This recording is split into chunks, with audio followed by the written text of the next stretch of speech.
मैं वापस आ गया हूँ। भाई भाई, सुअर का वसा, राख, फूल, मसाले सब तुम्हारे लिए तैयार कर दिया है। अच्छा, इस तरह पहले हम सुअर का वसा पिघलाते हैं, फिर राख और मसाले को एक साथ पीसकर पाउडर बनाते हैं। भाई भाई, हम यह क्या करने वाले हैं, थोड़ी देर में पता चल जाएगा। भाई भाई, सुअर का वसा पक गया है, आग लगभग तैयार है, डालो। भाई भाई, यह पिघला हुआ सुअर का वसा इसमें डालो, यह चिपचिपा नहीं होगा। हाँ भाई भाई, यह सुअर का वसा गाढ़ा और चिपचिपा है, लेकिन यह एक अच्छी चीज है, कुछ ही लोग इसे खरीद सकते हैं। अगर तुम इसे डालोगे तो यह चिपचिपा नहीं होगा। क्या तुम मुझ पर विश्वास करते हो? भाई भाई, मैं तुम्हें एक नया तरीका दिखाता हूँ। डालो, जल्दी करो, डालो डालो डालो डालो डालो डालो। भाई भाई, ठीक है। यह चिपचिपा चिपचिपा क्या खेल है, अजीब गंध, यह क्या चीज है? यह वाली, इसे खुशबू पाउडर कहते हैं। यह हमारा अगला पैसा कमाने का मौका है। खुशबू पाउडर। प्रिय प्रिया, क्या तुमने सुना? यह बहुत सुगंधित है। यह वाली, यह राख और सुअर के वसा से कहीं ज्यादा उपयोगी है। एक बर्तन में पानी लो। आओ, कोशिश करते हैं।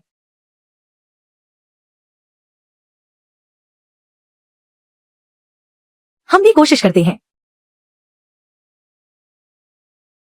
यह बहुत साफ धुलता है। क्या बात है, यह सचमुच सुगंधित है और यह इतनी अच्छी तरह से साफ भी करता है। स्वामी स्वामी, तुम वाकई कमाल हो। मैंने कभी नहीं सोचा था कि यह राख का पानी सुअर के वसा के साथ मिलकर इतनी अच्छी चीज बना सकता है। यह अद्भुत है और यह इतना सुगंधित भी है। वे अमीर लोग निश्चित रूप से इसे बहुत पसंद करेंगे।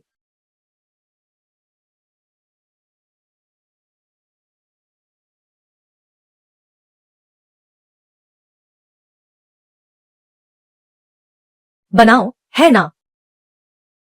आप लोगों को क्या लगता है, यह खुशबू पाउडर कितने में बिकेगा? लागत कितनी है? सिर्फ 200 तांबे के सिक्कों में लागत आती है, तो इसका मतलब है यह एक डिब्बा कम से कम 1000 में बिकना चाहिए। 1000। स्वामी स्वामी, तुमने बहुत मेहनत की है, बस पैसे कमाओ। मैं तुम्हें बताता हूँ, यह विलासिता की वस्तु है और विलासिता की वस्तुओं की कीमत कभी भी लागत के आधार पर तय नहीं होती। इसलिए इस बदबूदार टोकरी की कीमत बताओ, वरना तुम्हें डराकर मार डालूंगा। बहुत अच्छा, बहुत अच्छा। भाई, यह बहुत अच्छी नहीं बिक रही है, इसे बेचो। हाँ भाई। यह क्या है?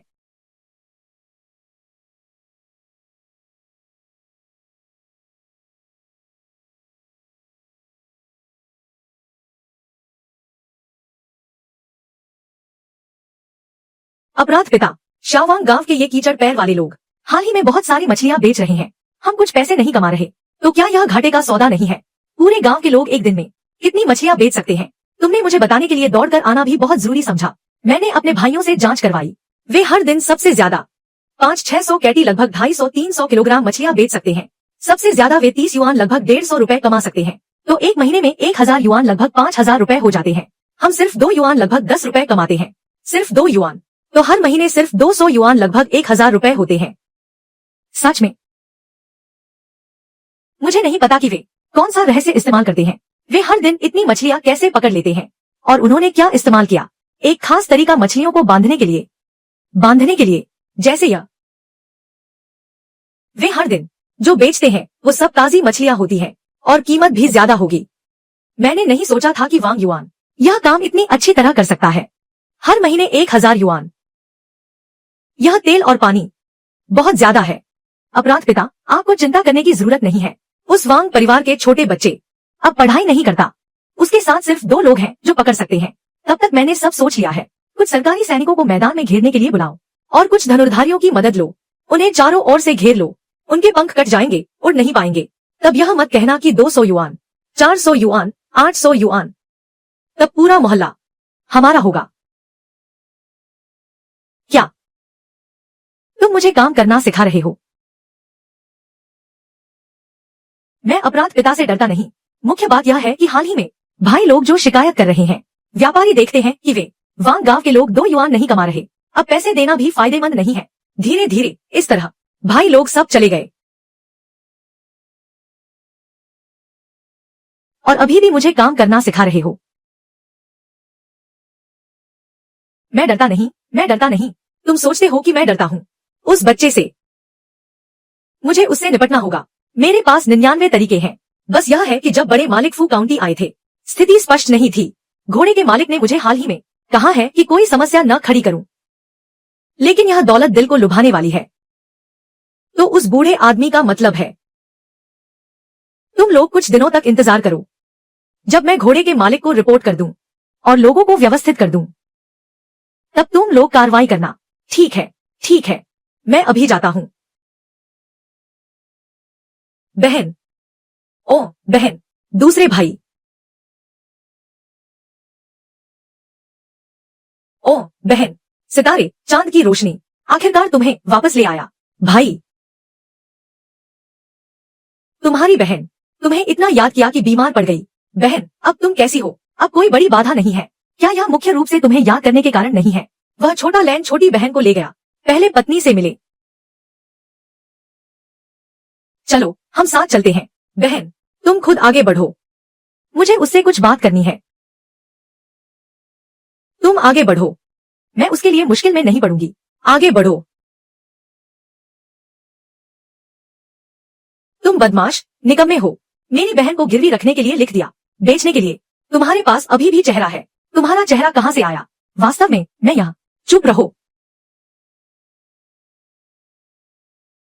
वांग युआन, बहन, आ गए। दूसरे भाई, ओह स्वेन, कुरुश। वांग युआन, मैं और ली परिवार का रिश्ता तो बस दुनियादारी का है, और ली शिनरान तो और भी खास है। कोई गलती नहीं। तुम ली शिनरान को इतना क्यों सताते हो? मैं निश्चित रूप से तीसरे भाई को बताऊंगा, आकर तुम्हें सबक सिखाएगा। तुम क्या हो? क्या तुम हमारे लिए परिवार की बहू बन सकते हो? अच्छी बहन, लियू जियानिए, क्या यह सब तुम्हारी योजना नहीं थी? तो तुम ली शिनरान को अपमानित करते हो। यह भी मेरी योजना थी। नहीं, तुम नहीं। मैं क्या? तुम क्या? मुझे मारो। बहन, बहन, उससे अलग तरह से मत मिलो। तुम पहले जाओ। बैली भाई, मैंने तुम्हारे लिए उन्हें पहले ही बुला लिया है। बैली भाई तो एक महान विद्वान है, लेकिन तुम उनके साथ कैसे प्रतिस्पर्धा कर सकते हो इस पढ़ाई में? निश्चित रूप से तुम तेजी से आगे बढ़ोगे। बैली भाई यहाँ इंतजार कर रहे हैं। मैं पहले अंदर जाता हूँ। जाओ। तुम भी मेरे साथ अंदर आओ, ताकि वे यह न कहें कि ली परिवार शिष्टाचार नहीं जानता। यह लियू जियाने, उसने मूल मालिक को कर्ज में फंसा दिया, और अब वह ली परिवार के पास आया है, आग में घी डालने और कूदने के लिए। आज हमें इसे अच्छी तरह से संभालना होगा। तुम इसे ठीक से नहीं संभाल सकते। बहन, यह सब मैंने तुम्हें दिया है, उपहार। बहन, मुझे पता है, तुमने इन सालों में बहुत कष्ट सहा है। बहन, इससे पहले मेरे पति वास्तव में थोड़े उतावले थे, लेकिन वह अब पूरी तरह से बदल गया है। बेशर्मी, तुम सचमुच उसके लिए बोल सकती हो। मुझे बोलने दो। तुम ली परिवार की बड़ी बेटी हो। पिताजी का दरबार में फिर से उठने का इरादा है। तुम पूरी तरह से किसी बड़े घराने में दोबारा शादी कर सकती हो, लेकिन एक अच्छी औरत दोबारा शादी नहीं करती। मैंने पहले ही पति को अपना लिया है। जीवन मृत्यु साथ साथ है। एक अच्छी औरत दोबारा शादी नहीं करती। मैंने पहले ही पति को अपना लिया है। जीवन मृत्यु साथ साथ है। लियू जियान ये कई बार आया, दिल में अब भी तुम्हें याद करता है। उस साल पिताजी ने रोका था। आज वे एक बड़ी गाड़ी से तुम्हें ले जाना चाहते हैं, तुम्हें अपनी बहू बनाना चाहते हैं। उस समय जब पिताजी मुश्किल में थे, लियो परिवार बहुत दूर भाग गया था। अब वे सिर्फ जुड़ना चाहते हैं। बहन, क्या तुम देख नहीं सकती? तुम्हारा भाई भी ऐसा ही कहता है, लेकिन वह हारा हुआ बेटा तुम्हें मारेगा और तुम्हारे लिए चीजें गिरवी रखेगा। यह हमें कैसे निश्चिंत रहने देगा? पति अब मेरा बहुत ख्याल रखता है। गिरवी रखने वाली बात भी सुलझ गई है। बहन, चिंता मत करो। पिताजी भी हैं। भले ही वे फिर से उठ रहे हैं, लेकिन दरबार में अभी भी बहुत कुछ करना है। ली परिवार की दौलत बहुत कम है। अगर वे लियो परिवार से रिश्ता बना सके, तो वे एक दूसरे का समर्थन कर सकते हैं। यह तुम्हारे भाई का भी विचार है। लियो परिवार के लिए, तुम्हारे लिए और पूरे परिवार के लिए अच्छा है।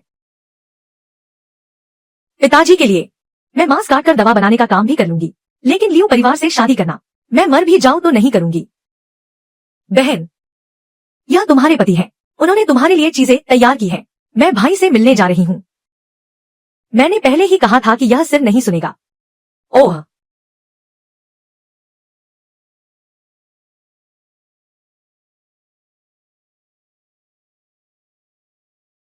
यह हारा हुआ बेटा कहाँ से आया है? बैली भाई, आप खुद क्यों लेने आए हैं? अकेला छोटा भाई खुश है कि मिल गया। अंधाधुंध मारपीट की। यह वही है, जियानिए का छोटा भाई। शाम को लियू जियानिए बैली भाई से मिलते हैं। ओहो, खुशी खुशी। वांग युआन, तुम इतने अशिष्ट कैसे हो सकते हो? बैली भाई को देखकर तुमने अभिवादन क्यों नहीं किया? यह तुम्हारी अशिष्टता और व्यवहार है। बैली भाई, यह व्यवहार है। मैंने कुछ साल गांव में पढ़ाई की है। सौभाग्य से मुझे एक बच्चा मिला। मुझे शिष्टाचार समझ में नहीं आता। मैं लियू जियानिए हूँ। मैं उसकी ओर से माफी मांगता हूँ। ओह, कोई बात नहीं, कोई बात नहीं। तो तुम एक बार झुक जाओ, तुम एक बार झुक जाओ। तुम किस आधार पर मेरी ओर से माफी मांगते हो? पुराने समय में पिता के लिए सेना में जाना, पिता के लिए कर्ज चुकाना। मैं तुम्हारा पिता हूँ, तुम मेरा बेटा हो। तुम एक बार झुक जाओ और मैं तुम्हें माफ कर दूंगा। तुम देखो, यह छोटा दोस्त काफी विचारशील है। कोई बात नहीं, तुम मेरा परिचय कराओ। यह लियू। भाई बैली, हमें सीधी बात करनी चाहिए। इस बार इतनी जल्दबाजी में आए हो, किस काम से? अरे, हाल ही में शाही दरबार में लगातार परेशानियां आ रही हैं। खजाना खाली हो गया है, इसलिए सभी क्षेत्रों में कर बढ़ाने होंगे। इसमें देरी नहीं की जा सकती। मैं बस यही उम्मीद करता हूँ कि सभी बुद्धिमान भाई मेरी मदद कर सकें और कुछ अच्छी सलाह दे सकें। अच्छा कहा जियानिए भाई। भाई बैली, कर बढ़ाने के 2 ही तरीके हैं। पहला, व्यापारी चौकियों पर माल की जांच बढ़ाना। किसान थाना दोषों की गिनती करना और घर घर जाकर जनगणना करना। यह तरीका निश्चित रूप से कर बढ़ाएगा। तुम क्यों हंस रहे हो? देश के बड़े मामलों पर खाली बातें करना। क्या किसान, क्या व्यापारी, तुम चाहे जितनी भी बातें कर लो, क्या फायदा? यह इस छोटे मित्र के क्या विचार हैं? बताने में संकोच न करें, उसके क्या विचार होंगे। भाई बैली, वह तो बस एक गांव का पढ़ा लिखा गवार है। बस किस्मत से एक बच्चा बन गया। वह करों के बारे में क्या ही अच्छी राय दे सकता है? कर के बारे में मैं सच में नहीं जानता, लेकिन पैसा कमाना, इसमें हम माहिर हैं। कर तो बस पैसा कमाना ही है। तुम्हारी यह सोच सच में आंखें खोल देने वाली है। आगे बताओ।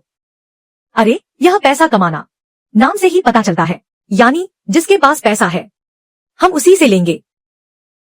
तुम उन गरीब और मेहनती आम लोगों को देखो, उनके पास वैसे भी ज्यादा पैसा नहीं है। तुम बेवजह मेहनत करोगे और कुछ हासिल नहीं होगा। सही कहा, सही कहा। आगे बताओ। तो कैसे कमाएं? बाजार की दीवारें गिरा दो। काउंटी में अब बाजार नहीं होंगे, किसी भी जगह पर व्यापार किया जा सकता है। यह विचार बहुत अच्छा है। अच्छा है, बाजार की दीवारें गिराने के अलावा हमें कुछ और भी करना होगा। रात्रि अर्थव्यवस्था। रात्रि अर्थव्यवस्था क्या है? मतलब रात में भी व्यापार किया जा सके। वह वेश्यालय जाएगा। अरे, हम इन सब चीजों को जैसे नाटक मंडली और लालटेन आदि को शुरू कर सकते हैं। सही कहा, सही कहा। ताकि ये अमीर लोग रात में बाहर आकर खर्च करने के लिए उत्साहित हों। अरे, मैं नहीं, हम आम लोगों को भी सड़क किनारे स्टॉल लगाने दे सकते हैं, छोटे मोटे व्यापार करने दे सकते हैं, पुश्तैनी चीजें बेचें, जैसे छोटी दस्तकारी। इस तरह से कोई भी खाली नहीं बैठेगा। अमीर लोग बाहर आकर पैसा खर्च करेंगे। पूरे फू काउंटी की अर्थव्यवस्था जीवंत हो उठेगी। यह बिगड़ा हुआ लड़का पहले जैसा नहीं लगता, कुछ अलग है। आप बहुत चतुर हैं, महोदय। वाह मेरे दोस्त, आपकी सोच कितनी ऊंची है। वह नीचे के स्तर का है। आपकी यह कैसी बात है? आप देखिए, हो गया, हो गया। वह अपने हाथ पैर चला रहा है। हो गया। इसे ही तो कहते हैं ट्रेंडिंग होना, महोदय। बैली महोदय, यह तरीका सुनने में तो ठीक लगता है, लेकिन इसमें बहुत बड़ी समस्या छिपी है। बाजार को खोल दिया गया है, इससे निश्चित रूप से भीड़ बहुत बढ़ेगी। फिर बीमारियां भी अनगिनत बढ़ेंगी। भीड़ गश्त बढ़ाना ही बेहतर होगा। कूड़ा फेंकने के लिए बर्बाद मत करो। आगे कहिए। वास्तव में यह लगभग वैसा ही है। अगर हमारे काउंटी शहर का अर्थव्यवस्था फलती फूलती है, तो ये अमीर किसान काउंटी शहर में आएंगे। तब लोगों की संख्या भी बढ़ सकती है। तब हमारे सरकारी दफ्तरों में हम घर बनाकर बेच सकते हैं, रियल एस्टेट का धंधा कर सकते हैं। इस तरह हम लोगों की आजीविका भी बढ़ा सकते हैं। यह बहुत अच्छा काम है। मैं अभी शाही दरबार में अर्जी दूंगा।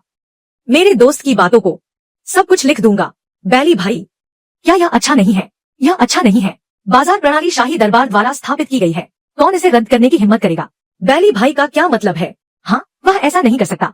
यह संभव नहीं है। मैं आज के सम्राट से प्रसन्न नहीं हूँ। मैं इस तरह से झुकूंगा। भले ही मैं शाही दरबार में अर्जी दूं, मुझे डर है कि यह बेकार ही जाएगा। मेरे दूसरे भाई ने जो कहा वह सही है। यह कदम निश्चित रूप से लोगों के विरोध का सामना करेगा। हाँ, लेकिन एक विद्वान स्वर्ग और पृथ्वी के लिए अपना दिल स्थापित करता है, लोगों के लिए जीवन स्थापित करता है, पुरातन ज्ञान की शिक्षा को जारी रखता है और दुनिया के लिए महान शांति लाता है। आखिरकार कुछ तो करना ही होगा।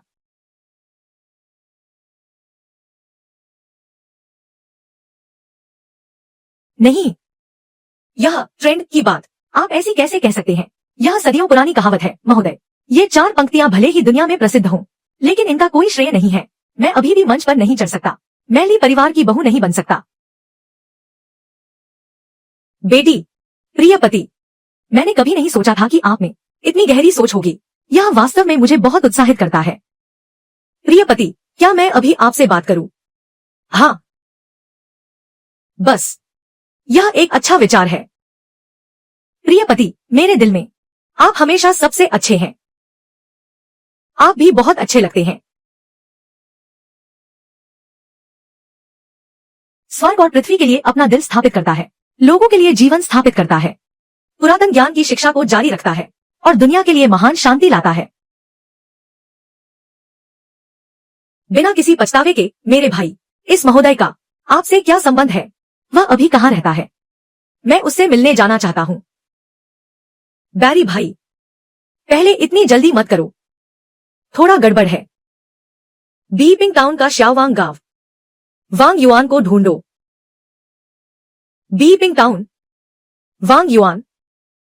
महोदय, एक नागरिक ने आकर ढोल पीटा। रिपोर्ट करें कि काउंटी मजिस्ट्रेट ने अवैध रूप से लोगों को पकड़ा। क्या आप दोनों कल फिर मिलेंगे? चलो। नए काउंटी मजिस्ट्रेट आए हैं। बैरी, तुम बैरी भाई के लिए हो? क्या बैरी काउंटी मजिस्ट्रेट है? मैंने तुमसे कहा था। सान भाई, वापस जाओ। युवक, बूढ़ा आपसे वापस जाने को कह रहा है। कोई जल्दी नहीं है। क्या तुमने उस छोटे कमीने को देखा? वह कहाँ गया? वह शायद पश्चिम बाजार में कुछ बेचने गया है। इत्र इत्र इत्र। तुम जाकर खबर करो, उस गली की सारी दुकानें उसे इत्र न बेचे। जो भी खरीदेगा वह होगा हमारे बूढ़े लियू परिवार के खिलाफ। हाँ, छोटे लियू,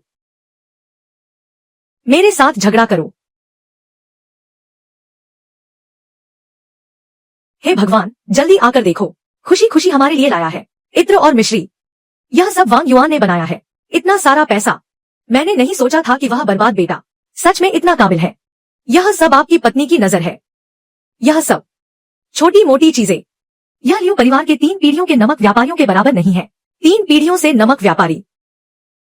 मालकिन कहाँ है? तुम्हारे पास समय है। मुझे अपनी छोटी बहन से अच्छी तरह बात करनी होगी। उसे कसकर पकड़ने और दूर जाने के लिए कहो। वह बर्बाद बेटा मेरे लिए परिवार के विद्वान के दरवाजे पर इस आदमी को नहीं फेंक सकता। हाँ, यह भी। तो मैं वापस जाता हूँ, फिर अपनी छोटी बहन से बात करूंगा। हाँ, यह चीज तुम्हारी बहुत अच्छी है। धोने के बाद साफ, खुशबू भी बहुत ताजा है। यह प्राकृतिक है। मुझे नहीं पता, क्या तुम इस तरह की चीजें खरीदने में रुचि रखते हो? मेरे साथ यह व्यापार करो। मैं निश्चित रूप से, मैं। ठीक है, ठीक है।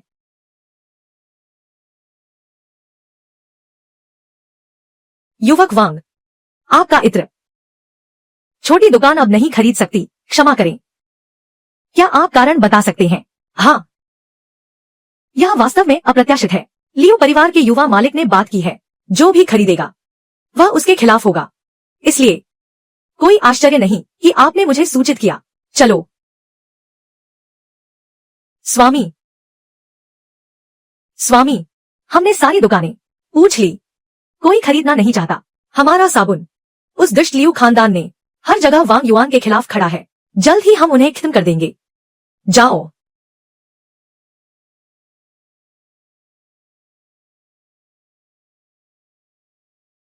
अरे रुको, रुको।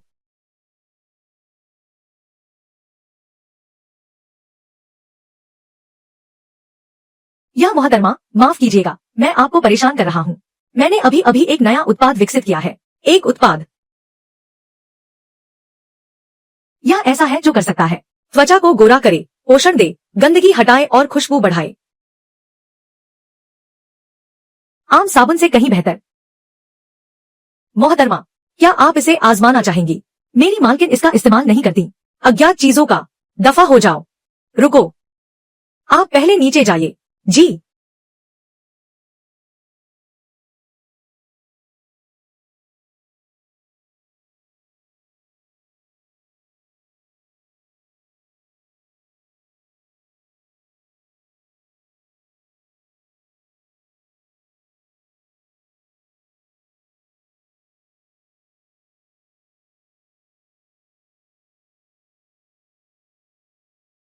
यह चीज आपकी सचमुच बहुत अच्छी महक रही है।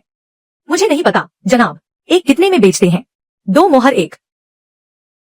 बड़ी मोहतरमा, बिल्कुल इस्तेमाल नहीं करना चाहिए। इतनी अच्छी चीज आप इसे क्यों नहीं लेते? यह लियू खानदान के बड़े साहबजादे हैं। संदेश भेजा है कि हमारे हूँ खानदान उन्हें थोड़ी इज्जत दे। मुझे लगता है इन थोड़े से पैसों के लिए लियू खानदान को नाराज करने की कोई जरूरत नहीं है, इसलिए थोड़े पैसे। तुम हूँ खानदान के मुनीम हो या लियू खानदान के? क्या यह थोड़े पैसे हैं? मैं अपनी गलती मानता हूँ। तुम दुकान के हिसाब किताब मुझे सौंप दो और गांव में जाकर लगान वसूल करो। अगर तुम अच्छा काम करते हो तो शायद तुम वापस आ सकते हो। बहुत बहुत धन्यवाद बड़ी मोहतरमा, आपकी मेहरबानी के लिए। यह हूँ खानदान की बड़ी मोहतरमा, लोगों को संभालने में माहिर है। उन्होंने मुनीम को सजा भी दी और उम्मीद भी बाकी रखी ताकि वह मन लगाकर काम करे, वापस आने की उम्मीद में। पता नहीं इस तरह का साबुन। जनाब, आपके पास कितना है? जितना चाहो उतना है। मात्रा भरपूर, असर लाजवाब। तो अगर मैं सब ले लूं तो कैसे बेचेंगे? चूंकि बड़ी मोहतरमा हूँ खरीदना चाहती है तो मैं इसे 1 मोहर प्रति बेचूंगा।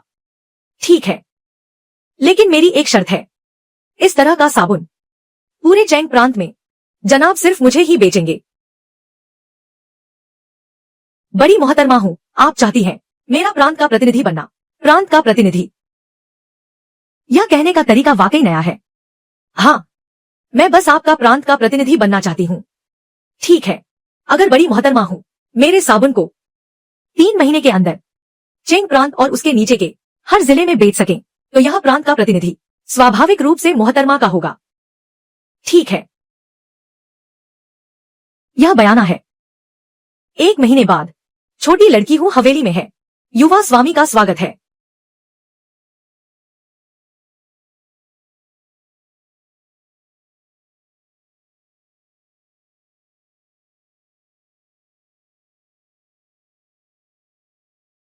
लेकिन वांग युआन भैया, आपको कैसे पता चला कि वह हमारा साबुन खरीदेगी?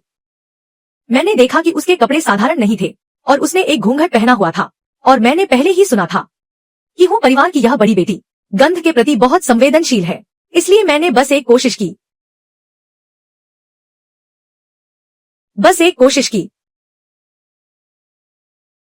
आप वांग युआन भैया कमाल के हैं। लेकिन मैंने सुना है कि यह हूँ परिवार की बड़ी बेटी एक लोमड़ी की आत्मा है।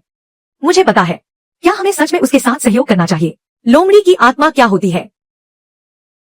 उसने कुल 3 बार शादी की है और हर बार 1 महीने से ज्यादा नहीं। उसके पति की अचानक मौत हो गई। शहर में सब कहते हैं कि वह एक लोमड़ी की आत्मा है। स्वामी, लोमड़ी की आत्माएं खास तौर पर पुरुषों की यांग ऊर्जा को सोखती है। क्या आप किसी और को नहीं बदल सकते? उसके साथ सहयोग मत करो। हाँ बिल्कुल मेरी प्रिय, चिंता मत करो। तुम्हारे स्वामी की यांग ऊर्जा बहुत मजबूत है, वह संभाल लेंगे। मुझे परवाह नहीं कि वह कोई भी राक्षस या भूत हो। हमारे इस परिवार के लिए तुम्हारे स्वामी उसे जरूर अपने तरीके का स्वाद चखाएंगे। वांग युआन भैया, कुछ गड़बड़ हो गई है। फांजियांग लोंग ने मछली बेचने वाले गांव पर हमला किया है। दाहू ने पलटवार किया, लेकिन शिंग सैन ने उसे पकड़ लिया। भाइयों ने लाचार होकर ढोल बजाया और मुझे आपको सूचित करने के लिए भेजा। क्या? वांग युआन भैया, अब क्या करें? यह शिंग सैन पहले कभी हाथ नहीं उठाता था और अब अचानक उसने इस समय हाथ उठाया है। क्या यह थोड़ा अजीब नहीं है? स्वामी, क्या आपका मतलब है कि शिंग सैन के पीछे कोई और है? शायद। अभी सबसे जरूरी काम है कि हम पहले मामले को स्पष्ट करें। चलो। माँ जुबू, मामले का इंतजाम हो गया है। उन मछुआरों ने ढोल बजाया है। अच्छा, बहुत अच्छा किया। जब काउंटी मजिस्ट्रेट अदालत में बैठेंगे तो यह उनकी मछुआरों की पहचान को पुख्ता कर देगा। बस मुझे एक बात समझ नहीं आ रही है। कुछ दिन पहले काउंटी मजिस्ट्रेट ने फैसला सुनाया था कि वे जीत गए और अब उन्हें मछुआरा बना दिया गया है। क्या यह ऐसा नहीं है जैसे काउंटी मजिस्ट्रेट के मुंह पर तमाचा मारना? अगर काउंटी मजिस्ट्रेट हमें दोषी ठहराते हैं तो क्या होगा? शिंगसेन, मैं तुमसे पूछता हूँ, आखिरकार इस यामिन में किसकी बात चलती है? वह निश्चित रूप से आप हैं। यह काउंटी मजिस्ट्रेट कुछ मछुआरों के लिए उसने वास्तव में मुखिया को जेल में डाल दिया। अगर यह ऐसे ही चलता रहा तो क्या हमारे अच्छे दिन रहेंगे? इसलिए इस बार मैं बड़े बूढ़े को यह स्पष्ट रूप से दिखाना चाहता हूं कि इस यामिन में भविष्य में आखिरकार किसकी बात चलेगी। अगर तुम यह काम ठीक से कर लो तो यह पद तुम्हारा ही रहेगा। मैं तुम्हारे लिए यह जगह छोड़ दूंगा।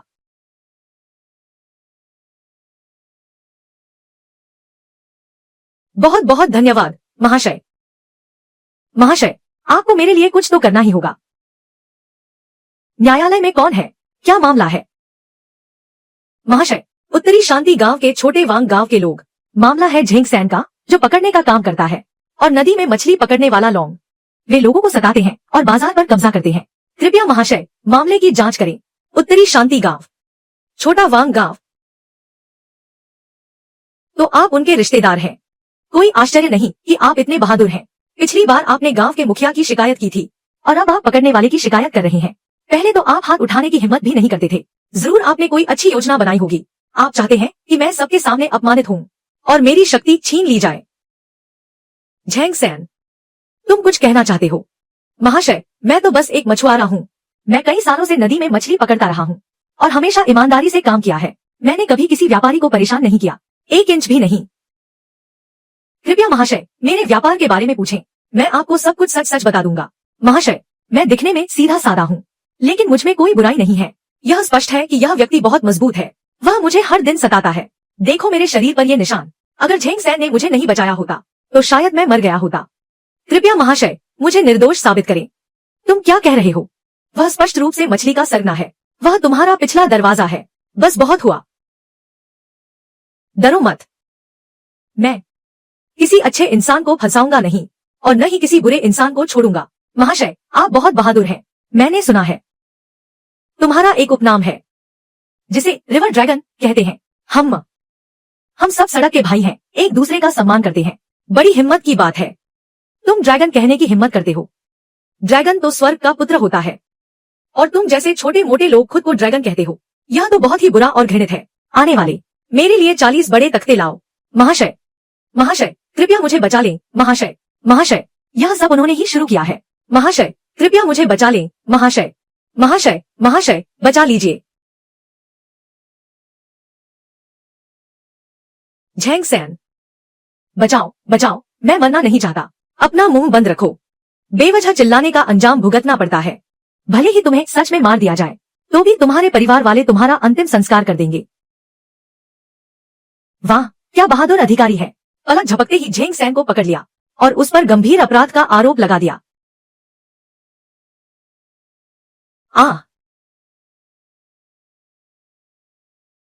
महाशय, वह बेहोश हो गया है। इसे ले जाओ। पहले मछली बाजार जाकर कुछ व्यापारियों से पूछो सच क्या है। उन्हें बताओ, चाहे उनके पीछे कोई भी हो, इस काउंटी में कानून का पालन किया जाएगा। उनके लिए न्याय की गुहार लगाए। ये व्यापारी बहुत चतुर हैं। क्या वे काउंटी के लिए कुछ खाली शब्दों के कारण हावी हो जाएंगे? लोहे की तरह मजबूत अधिकारी और पानी की तरह बहने वाले अधिकारी। दूसरा आदमी इस मामले को संभाल लिया है। ये व्यापारी केवल यह कहेंगे कि शाओवांग गांव लुटेरों का है। इस मामले में एक तीर से 2 शिकार। काउंटी के आदेश को पलटें, लियू यूचाई के मामले को पलटें, उस बच्चे को जेल में डाल दें। लियू परिवार ने भी अपना काम पूरा कर लिया है। अब और नहीं।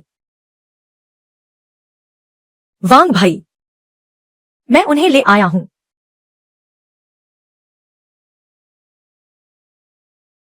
तो वह नया काउंटी मजिस्ट्रेट है।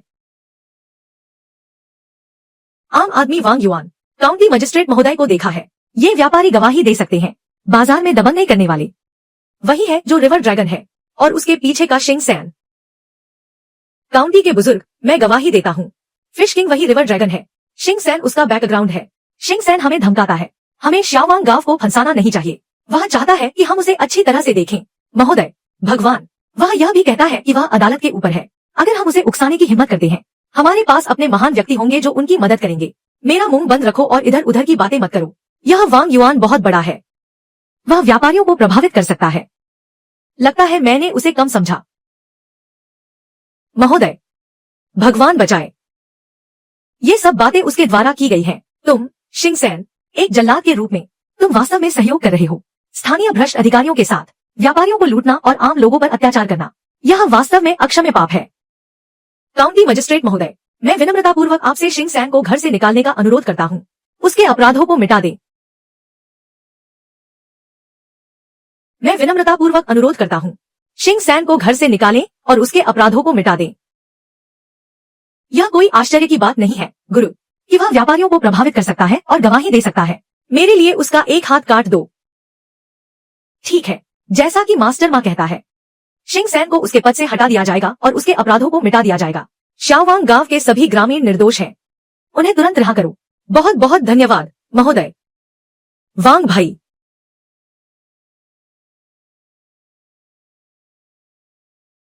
क्या हुआ, दहू? वांग भाई, आप मेरे लिए बहुत अच्छे हैं। बहुत अच्छा, बहुत अच्छा, बहुत अच्छा। एक भाई की तरह बनो। क्या यह ऐसा ही होना चाहिए? वांग भाई, आज से तुम मेरे सगे भाई हो। ठीक है, बुजुर्गों, रोना बंद करो।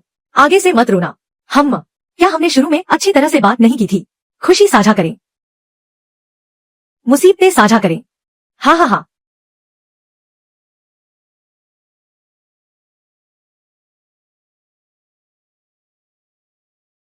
पिता, इस वांग युआन को तुरंत हटा देना चाहिए। आज काउंटी मजिस्ट्रेट को सबूत नहीं मिल रहे हैं। वह फिर से हो परिवार के पास चला गया। शक्ति, हमसे बड़े हो गए। क्यों न हम ब्लैक टाइगर माउंटेन को बाहर निकालें, जब तक कि वे स्थिर न हो। लिटिल वांग गांव को खून से धो डालो। ब्लैक टाइगर माउंटेन के डाकुओं को फंसाओ। अगर सरकार को पता चला, परिणाम तुम स्पष्ट हो जाओगे। पिताजी, अगर हम उसे बड़ा बनने दें, वाली परिवार पर भी चढ़ जाएगा। हम पलट नहीं पाएंगे। मैं व्यवस्था कर दूंगा। काम पूरा होने के बाद एक भी सुराग नहीं छूटना चाहिए। डाकुओं का मामला तुरंत दागदार हो जाएगा। पिताजी, मुझे यकीन है कि आप गंभीरता को समझते हैं। बैठो बैठो बैठो। काला, हमारे बड़े मालिक का, यह हमारे बूढ़े मालिक का है। थोड़ा ध्यान। काम पूरा होने के बाद, हाँ, निश्चित रूप से एक बड़ा इनाम होगा। ली भाई बहुत मेहमान नवाज हो गए हैं। हम कितने सालों से भाई हैं। यह बात मैंने उसके लिए कर दिया है। वह बड़ा मालिक, तो वह और अधिक चिंतित हो जाएगा। दूसरा भाई, पहले तुम नीचे जाओ और स्थिति का पता लगाओ। जाओ, यह मामला मुझे सौंप दो। यह ठीक है। दूसरे भाई को परेशान करने की जरूरत नहीं है। पहाड़ से नीचे जाने के बाद कम बार खिड़की से झांको। मुझे बताओ, तुम क्या हो?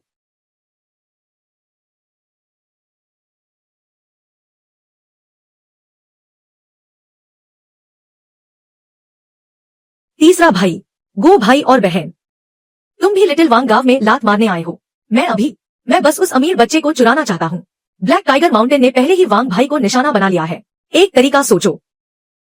हाँ, मैंने सुना है कि उसने धन कमाया है। मैं बस देखने आया हूँ। ओह, कोई पैसे देकर उसकी जान खरीदता है। तो अब तुम मेरे साथ गांव चलो। यहाँ की स्थिति मैं काफी परिचित हूँ। क्या? बस इस दिन के उजाले में इतनी बड़ी और चौड़ी होकर अंदर जाना, यह बहुत खतरनाक है। मेरा विश्वास करो। चलो चलो। तीसरे भाई, तुम किस बात से डरते हो? हमारे बड़े और खुले, किसी को शक नहीं होगा। मैं तुम्हें परिचय कराता हूँ। यह मछली पकड़ने वाली टीम है। हर महीने वेतन मिलता है। एक दिन में 3 बार खाना, फिर भी पेट भर खाना। गो भाई और बहन को परेशान मत करो। वह जमींदार भी इतनी अच्छी स्थिति में नहीं है, फिर भी 1 महीने का वेतन। मेरे घर में भी इतना नहीं है।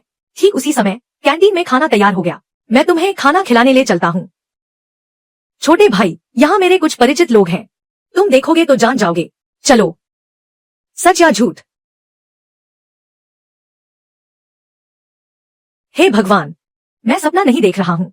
यह इसमें बहुत सारा मांस और मछली है। यह हम पहाड़ पर हैं, एक वक्त का खाना भी नसीब नहीं होता, तो फिर क्या सोच रहे हो? खाओ भाइयों।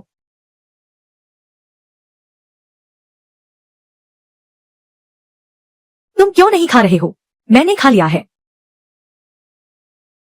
भाई, मैं अच्छी तरह जानता हूँ कि डाकू का जीवन कैसा होता है। एक वक्त का खाना मिलता है, दूसरे वक्त का नहीं।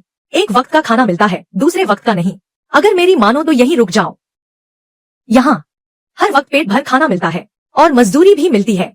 कुछ सालों में ही सीधे जमीन और घर खरीद सकते हो, शादी भी कर सकते हो। क्या मैं सही कह रहा हूँ? मैं तुम्हें साफ साफ बता देता हूँ। हाँ, मैं असल में पहले ही वांग युआन भाई की मछली पकड़ने वाली टीम में शामिल हो चुका हूँ। वांग युआन भाई की मछली पकड़ने वाली टीम में तुम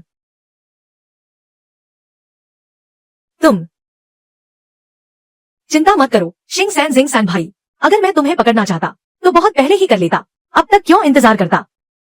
शिंग सैन जिंग सैन भाई, हमारी दोस्ती जानलेवा है, इसलिए मैं तुम्हें यह सब बता रहा हूँ। अगर ऐसा है तो मैं निश्चित रूप से तैयार हूँ। डाकू बनना जल्दी या देर से मौत का रास्ता है, ठीक है?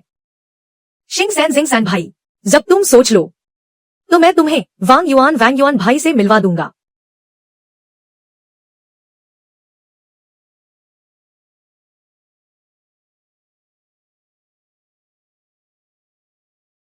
वांग युआन भाई, क्या शानदार निशानेबाजी है। आओ टाइगर, कोशिश करो। बहुत हल्का है। वांग युआन भाई, मैं आपको इनसे मिलवाना चाहता हूँ। यह सज्जन मेरे पुराने अच्छे भाई हैं। इस बार वह हेहू पर्वत के सरदार के आदेश पर आपको परेशान करने आए थे। ओह,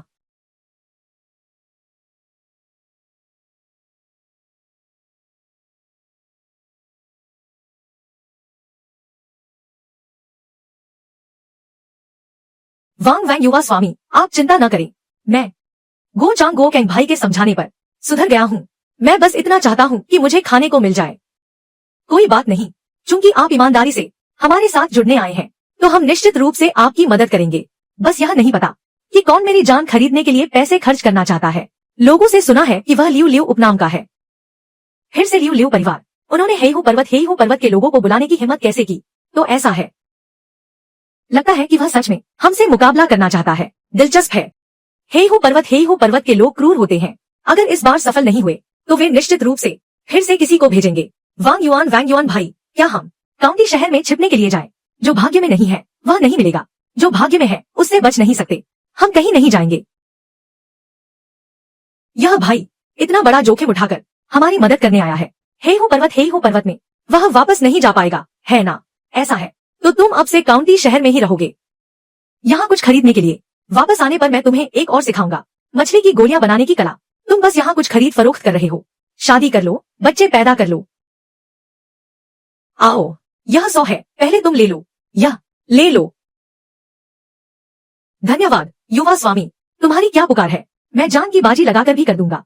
तुम बस मुझे ब्लैक टाइगर पर्वत पर जाने दो, मैं वहाँ एक अंदरूनी आदमी भी बन जाऊंगा। ओह, जल्दी उठो। इतने खतरनाक काम के लिए अंदरूनी आदमी बनना मैं तुम्हें कैसे जाने दे सकता हूँ?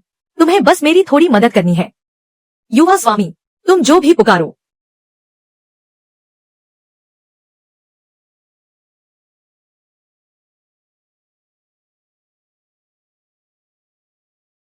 बस चले मत जाना। लाओ सैन कई दिनों से पहाड़ से नीचे नहीं आया है, कोई खबर क्यों नहीं है? अगर मैं पहाड़ से नीचे जाकर नहीं देखता, यह बच्चा इतना आसान नहीं है। जब तुम पहाड़ से नीचे जाओगे तो हर काम दिल लगाकर करना। ओह, आराम से रहो, आराम से रहो यार। महानुभाव, शाओवांग गांव पहुंच गया है। ओह, दादाजी को बुलाओ। हाँ दादाजी।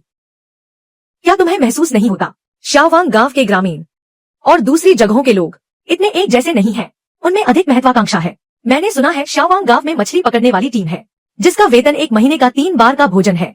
सभी ग्रामीण उत्साहित होकर शामिल हो रहे हैं। यही तो लोगों के लिए जीने का उद्देश्य है। तो यह बात है महोदय, आप अपने कार्यों से अभ्यास कर रहे हैं। महोदय, ओह, तो यह बात है। काउंटी मजिस्ट्रेट, नमस्ते महोदय, मैं आपकी पहचान छिपाकर आया हूँ। कृपया महोदय मुझे माफ कर दें। कोई बात नहीं। काउंटी मजिस्ट्रेट, बैठकर बात करें। कृपया। मुझे नहीं पता काउंटी मजिस्ट्रेट क्यों आए हैं, क्या बात है? पिछली बार महोदय ने जो कहा था वह आज भी मेरे कानों में गूंज रहा है। इस बार मैं आया हूँ सिर्फ इसलिए कि मैं महोदय से पहाड़ से बाहर आने का अनुरोध करना चाहता हूँ। साथ मिलकर एक महान कार्य करें। अभी यह महान कार्य राजशाही के अंतिम काल का होना चाहिए। आपस में लड़ना। अगर मैं एक अंदरूनी आदमी बनकर जाऊं, क्या यह मौत को दावत देना नहीं है? काउंटी मजिस्ट्रेट हंसे। अब से तुम एक व्यापारी बनोगे और तुम शासन की कला नहीं समझते तो तुम कैसे एक महामंत्री बनोगे? महोदय इतने विनम्र हैं। अगर महोदय जिद्दी होकर दरबार में नहीं आना चाहते, मैं महोदय से सीखना चाहता हूं। आज यह महान कार्य, इसे कैसे बचाया जाए?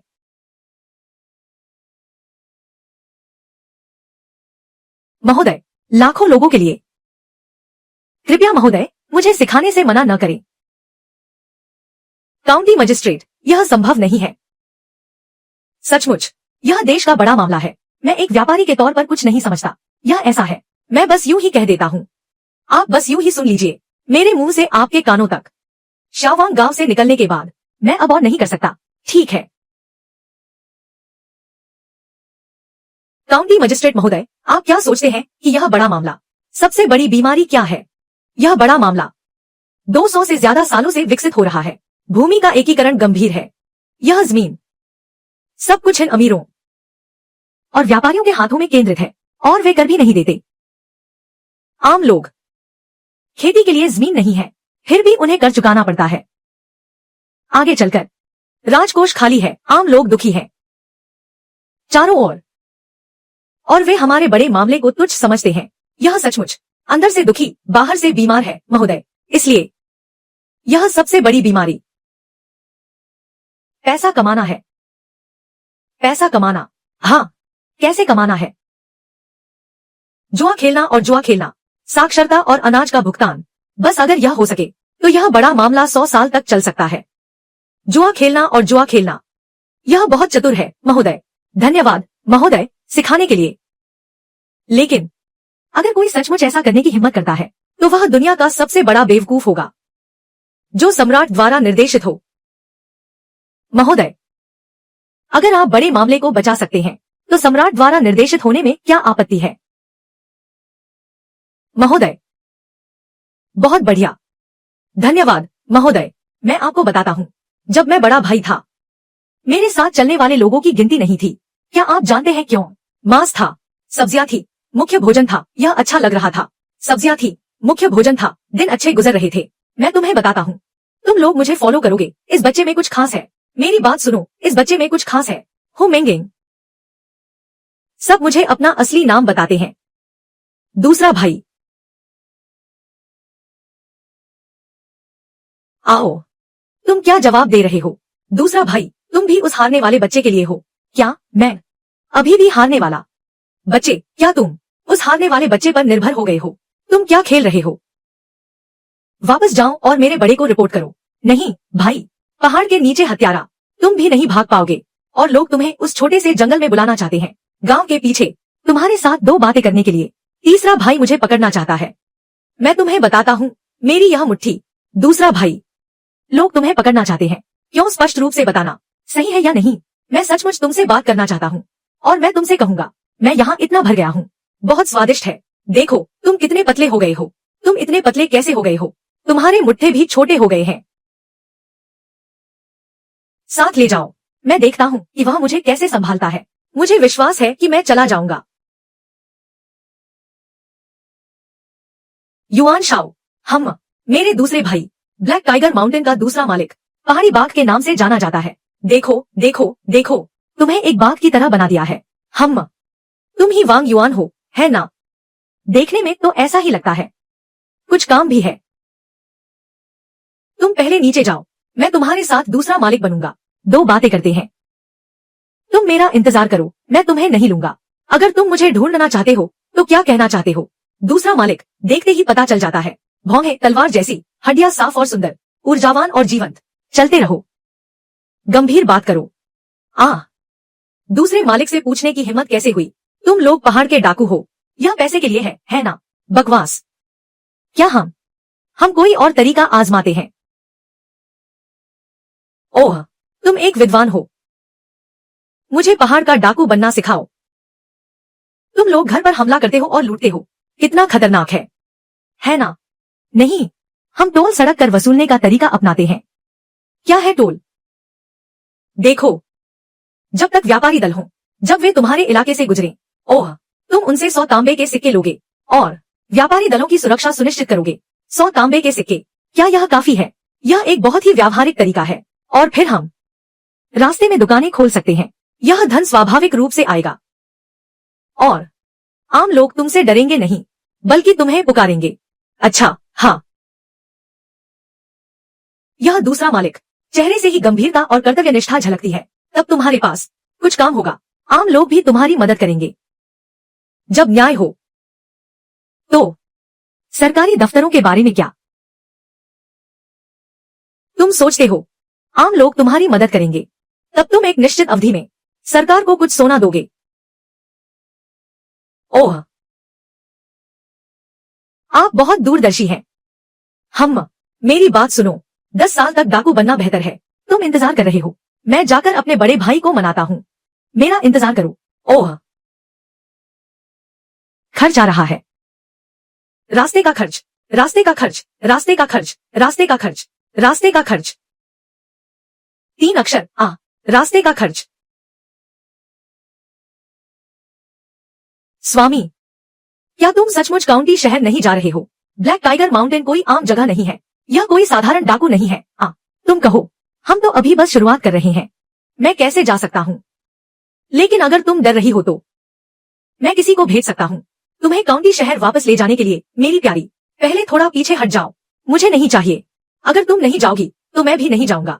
मैं तुम्हारे साथ रहूंगा, मरते दम तक साथ रहेंगे। क्या कर रहे हो? हम एक ही थाली के चट्टे बट्टे हैं। हम तुम्हारे लिए। स्वामी, मेरे बारे में क्या? मेरी जान इतनी कीमती है, यह कैसे संभव है? कुछ छोटे डाकू इसे छीन कर ले जाए। मैंने तुम्हें पहले ही मना लिया है। ब्लैक टाइगर माउंटेन के दूसरे सरदार, चिंता मत करो। मुझे पता है कि स्वामी कितना क्रूर है। नहीं, तुम नहीं जानते कि मैं कितना क्रूर हूँ।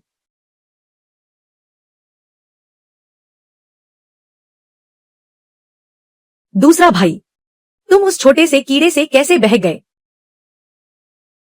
क्या वो शुरुआती वादे थे? बड़ा भाई, वह छोटा सा वांग युआन का कानून, क्या यह सचमुच हमें हाथ धोने के लिए सोने का बेसिन दे सकता है? चुप रहो। मैंने पहले ही लोगों को शाओवांग गांव भेजा है। निश्चित रूप से उस छोटे से को खून का बदला खून से लेंगे। बड़े भाई, मेरी एक बात सुन लो। जल्दी करो और भाइयों को वापस बुलाओ, नहीं तो सब व्यर्थ में मर जाएंगे। मैंने जो भेजे हैं वे पहाड़ के एलीट योद्धा हैं। 10 में से 9 निश्चित। तुम कितने भी एलीट क्यों न हो, हम उनसे मुकाबला नहीं कर सकते। वांग युआन बहुत होशियार। कुछ लोग उनसे सीधे मुकाबला करने के लिए हैं। बड़े भाई, मैं तुमसे विनती करता हूँ। मैं भी पहाड़ के भाइयों के लिए हूँ। सोचो, सचमुच मैं तुमसे ऐसे विनती करता हूँ। मैं झूठ बोल सकता हूँ। उसे नीचे ले जाओ। उन्हें पकड़ो। नहीं, क्या? छोटा वांग भाई, देखो, थोड़ा प्रयास करो, हल्के से उठाओ। कल रात 6 डाकू थे जो गांव में घुसना चाहते थे। यह बड़ा बाग सो गया है दोनों, बाकी सब यही हैं। देखो तुम क्या करते हो। यह बहुत दयनीय है। यह देखने में भी दयनीय लगता है। उन्हें गांव में ले चलो। दया करो, जान मत लो।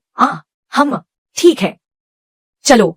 धन्यवाद हाओ हान, धन्यवाद हाओ हान।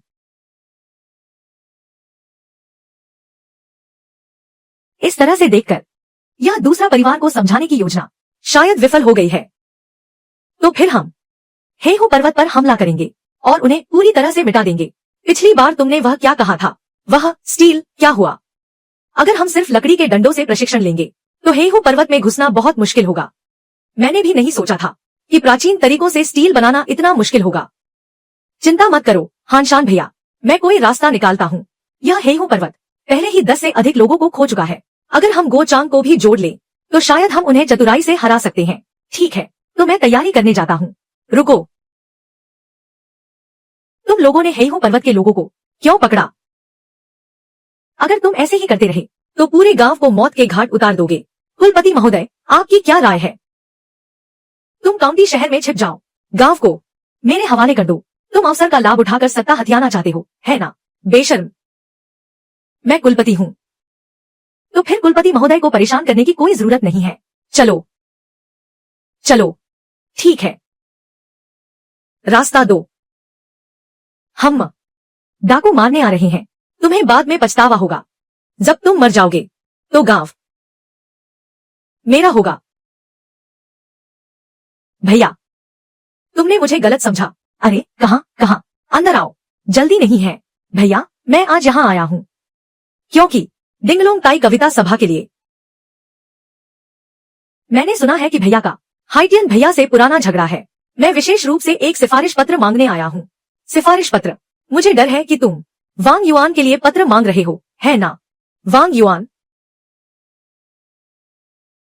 तुम और वांग युआन इतने करीब हो, यह बात मुझे पता है। वह इतना प्रतिभाशाली है, तुम्हें छिपाने की क्या जरूरत है? प्रतिभाशाली? भैया, तुम क्या कोई गलतफहमी है? यह वांग युआन दिन भर आवारा लोगों के साथ घूमता रहता है। उसने बहुत पहले ही पढ़ाई छोड़ दी थी। वह तो बस एक बर्बाद बेटा है। प्रतिभाशाली? तो तुम यह देखो, खेती में शामिल होना, अधिकारी और सज्जन एक साथ। यह क्या उस बर्बाद बेटे ने लिखा है? बिल्कुल भैया, यह लेख निश्चित रूप से विद्वानों को नाराज करेगा। इसके बाद कौन अदालत के लिए काम करने की हिम्मत करेगा? नहीं नहीं, इसे नहीं लिया जा सकता। अदालत में सत्ता और लाभ के लिए लड़ना, कौन वास्तव में अदालत के लिए है? यहाँ तक कि सम्राट भी अपने विरोधियों को खत्म करने के लिए। काली सेना को नष्ट करने में कोई पछतावा नहीं। यह राष्ट्र का एक स्तंभ है। मेरे भाइयों के लिए मैं सीधे मुद्दे पर आया। आज मैं निर्माण के लिए एक योग्य भाई के रूप में आया हूँ। सोचो, यह निर्माण के लिए योग्य भाई समृद्ध पारिवारिक पृष्ठभूमि के साथ थोड़ा प्रशिक्षण प्राप्त करने के बाद निश्चित रूप से राष्ट्र का एक स्तंभ बन जाएगा। एक स्तंभ? इस तरह मैं यह लिख सकता हूं, लेकिन यह वांग युआन के लिए है।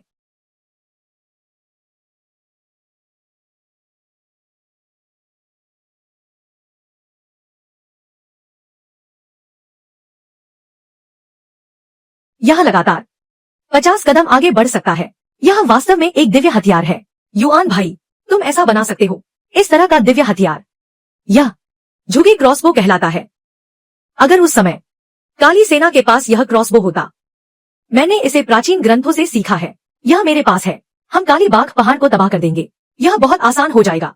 छोटे युआन, यह गुप्त धनुष और तीर एक गंभीर अपराध है। हमें बहुत सावधान रहना चाहिए। हम आत्मरक्षा के लिए हैं। बाद में हमें बस उन्हें जमीन के नीचे छिपाना होगा।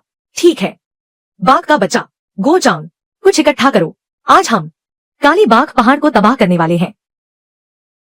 स्वामी, जल्दी से कपड़े बदलकर वापस आओ।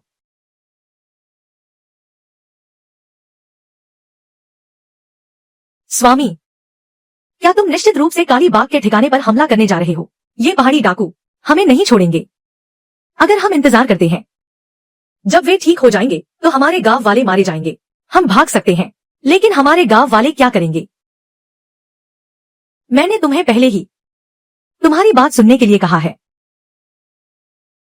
जब काली बाघ पहाड़ तबाह हो जाएगा, मैं अपने गांव वालों को लेकर कुछ और साल फिर मैं अपनी पत्नी के साथ पहाड़ों में घूमने और पानी में खेलने जाऊंगी। जब तक मैं तुम्हारे साथ रह सकती हूँ, मैं कुछ भी करने को तैयार हूँ।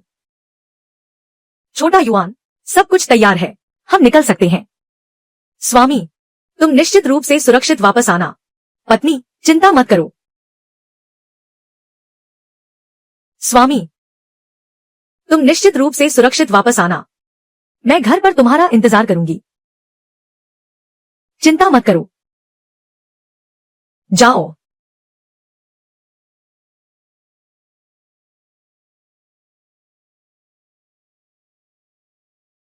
युआन भाई, मैं दरवाजा खोलता हूं, इंतजार करो, इंतजार करो। बुद्धिमान,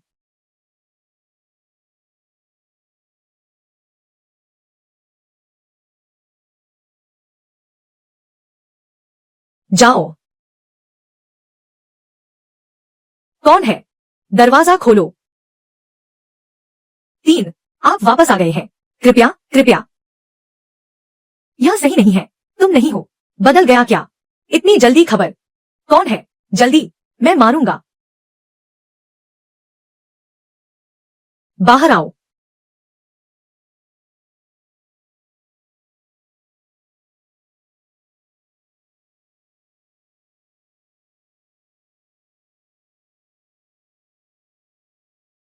भाइयों, इसे मेरे लिए मार डालो।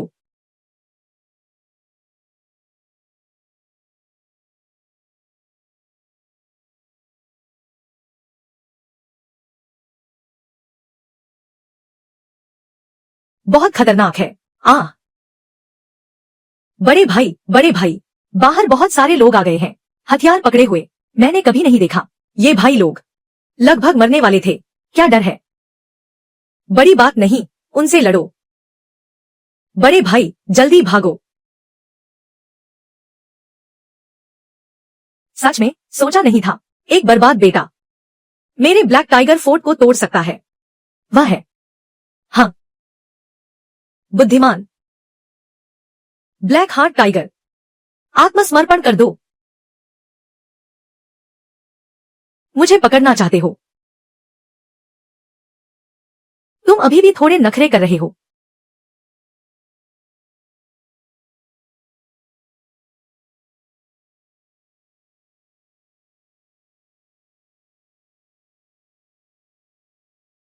ओह,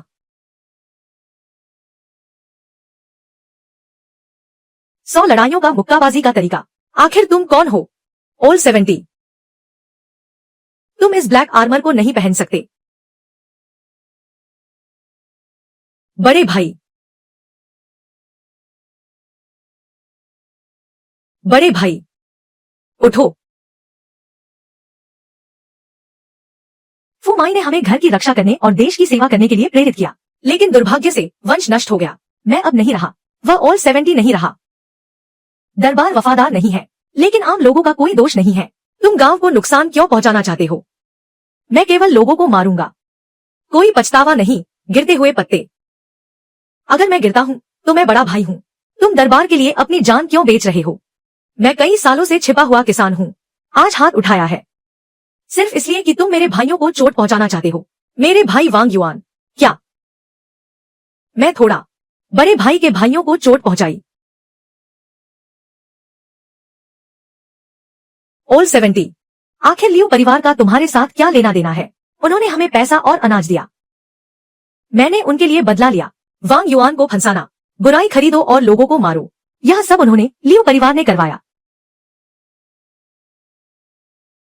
लियो जियानिए, यह बदमाश, वह अभी भी मेरी जान चाहता है। सच में बहुत जी लिया। बड़े भाई, यह जीवन जो मेरे पास है, यह बड़े भाई की वजह से है। मैं स्वेच्छा से दरबार में जाऊंगा, लियो परिवार का पर्दाफाश करूंगा, चाहे मैं जीऊं या मरूं। तो जल्दी करो।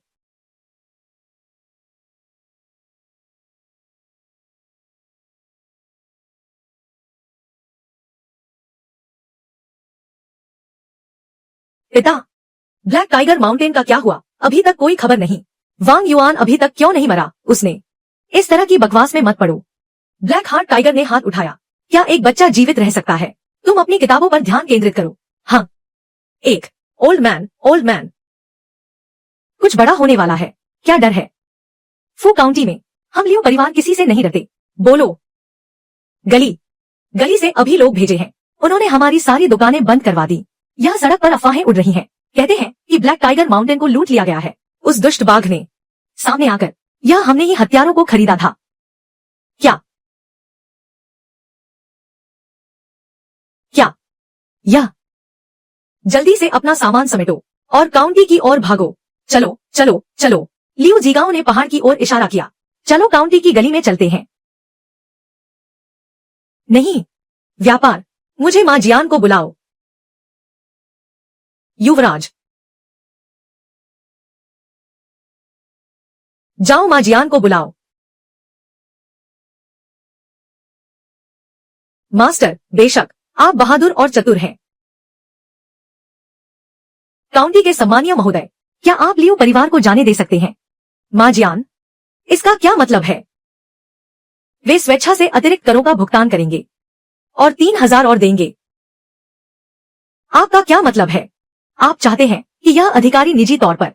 हाँ हाँ हाँ, बकवास। हाँ हाँ।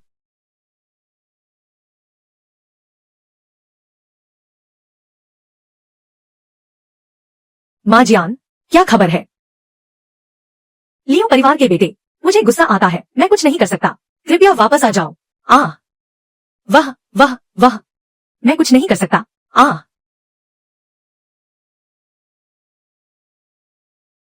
युवा मास्टर लियू, दूसरे युवा मास्टर आज मेहमानों से नहीं मिल रहे हैं, कृपया वापस आ जाओ।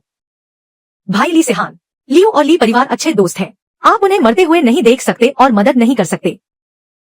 ली सेहान, बाहर निकलो और मुझे एक जवाब दो। अगर यह तुम्हारे लिए नहीं होता, लियू परिवार ऐसा क्यों करेगा? जल्दी बाहर आओ और मुझे एक जवाब दो। युवा मास्टर, ली परिवार मरते हुए को नहीं बचाता, हमें कोई और तरीका सोचना होगा। और क्या तरीका है? नहीं नहीं नहीं, प्रबंधक, यह क्या बकवास है? यह क्या है? तुम वहीं रुको। तुम क्या कर रहे हो? सामान नीचे रखो। रुको, तुम क्या कर रहे हो? सामान नीचे रखो। काउंटी का आदेश, लियो परिवार को माफ कर दिया गया है, उद्योग सार्वजनिक है, तुम नीचे उतरो।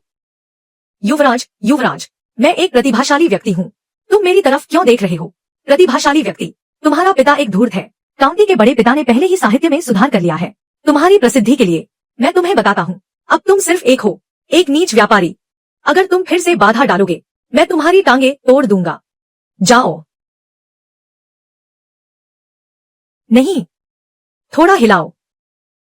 हाँ हाँ हाँ, मुझे हिलाना है। अभी मुझे केवल शहर जाकर अपने दूसरे चाचा को ढूंढना होगा, वह हमारी मदद कर सकता है ना? हाँ हाँ हाँ। नहीं,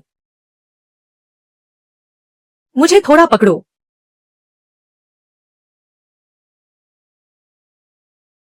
चलो, मुझे थोड़ा भी मत छोड़ना, मुझे अपना दूसरा चाचा ढूंढना है। क्या तुमने सुना? ब्लैक टाइगर माउंटेन को किसी ने लूट लिया है, सरकार ने लूटा है। यह शावांग गांव का वांग युआन है, वह बच्चा जिसने लोगों को परेशान किया, लियो परिवार का मुखिया। कल ब्लैक हार्ट टाइगर से मिलकर हिसाब लेंगे। सच में, 100% सच। काउंटी मजिस्ट्रेट ने भी इनाम दिया है, शावांग गांव के लिए 2,000। 2,000 वांग युआन, सच में ब्लैक टाइगर माउंटेन को खत्म कर दिया। भाई, चिंता मत करो, यह बदला मैं तुम्हारे लिए जरूर लूंगा। नहीं, चलो मत हिलो, मैं बहुत मोटा हो गया हूं। ली सैनसी, वांग युआन, कल मैं तुम्हें मेरे सामने घुटने टेकने पर मजबूर कर दूंगा। मेरा लियो परिवार जो खो गया था, मैं निश्चित रूप से वापस जीतूंगा।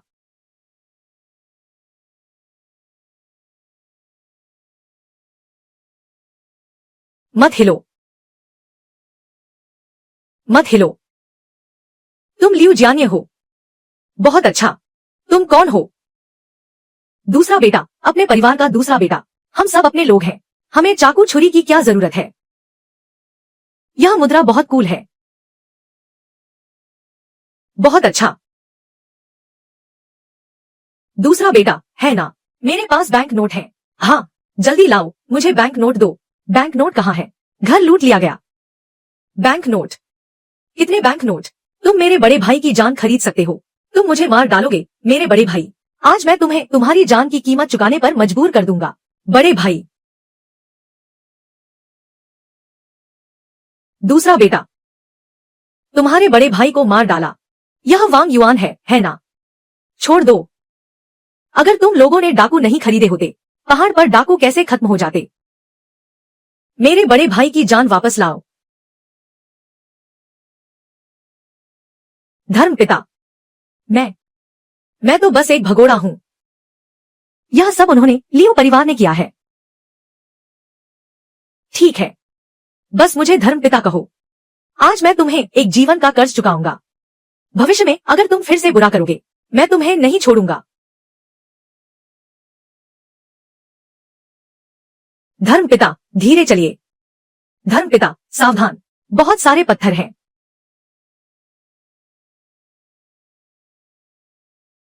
बच्चे, यह मुझ पर निर्भर नहीं करता। यह तुम्हारा लियो परिवार है। बहुत बुराई, इसका मुझसे कोई लेना देना नहीं है। यह बहुत पहले की बात है। स्वामी, आप अभी तक वापस क्यों नहीं आए? पत्नी, स्वामी, स्वामी, स्वामी, आप आखिरकार वापस आ ही गए। स्वामी, आप आखिरकार वापस आ ही गए। आप मुझे फिर कभी छोड़कर नहीं जाएंगे, है ना? ठीक है, ठीक है, मैं यहां ठीक हूं, है ना? रो मत। ठीक है, इतने सारे लोग देख रहे हैं, रो मत। शाम को घर जाकर हम दोनों फिर से प्यार से रहेंगे। दाहू, तुम आजकल समझदार हो गए हो। वांग भाई, तुम अपनी पत्नी के साथ बहुत खुश लग रहे हो। अभी तो तुम समझदार हुए हो। इस बार डाकुओं को खत्म करने में मदद करो, सबकी मदद करो। आखिरकार उन डाकुओं की समस्या का समाधान हो गया। समाधान हो गया। मैं अभी भी चिंतित हूँ लियू जियानिये के बारे में। वह बदला लेगा। उसकी प्रतिष्ठा पहले ही खराब हो चुकी है। यह काफी नहीं है, लेकिन मैंने सोचा नहीं था कि हानशान भाई कभी ब्लैक आर्मर आर्मी में थे। उस समय मैं और यह ब्लैक हार्ट दोनों ही उसके अंगरक्षक थे, लेकिन मुझे उम्मीद नहीं थी कि मैं घर लौटूंगा और वह मेरे लिए होगा। तो ऐसा है। थोड़ी देर में मैं तुम्हें कुछ अच्छी चीजें दिखाता हूं। किंग है। वांग भाई, हाँ, एक बार फिर पुकारो। सुनो वांग भाई।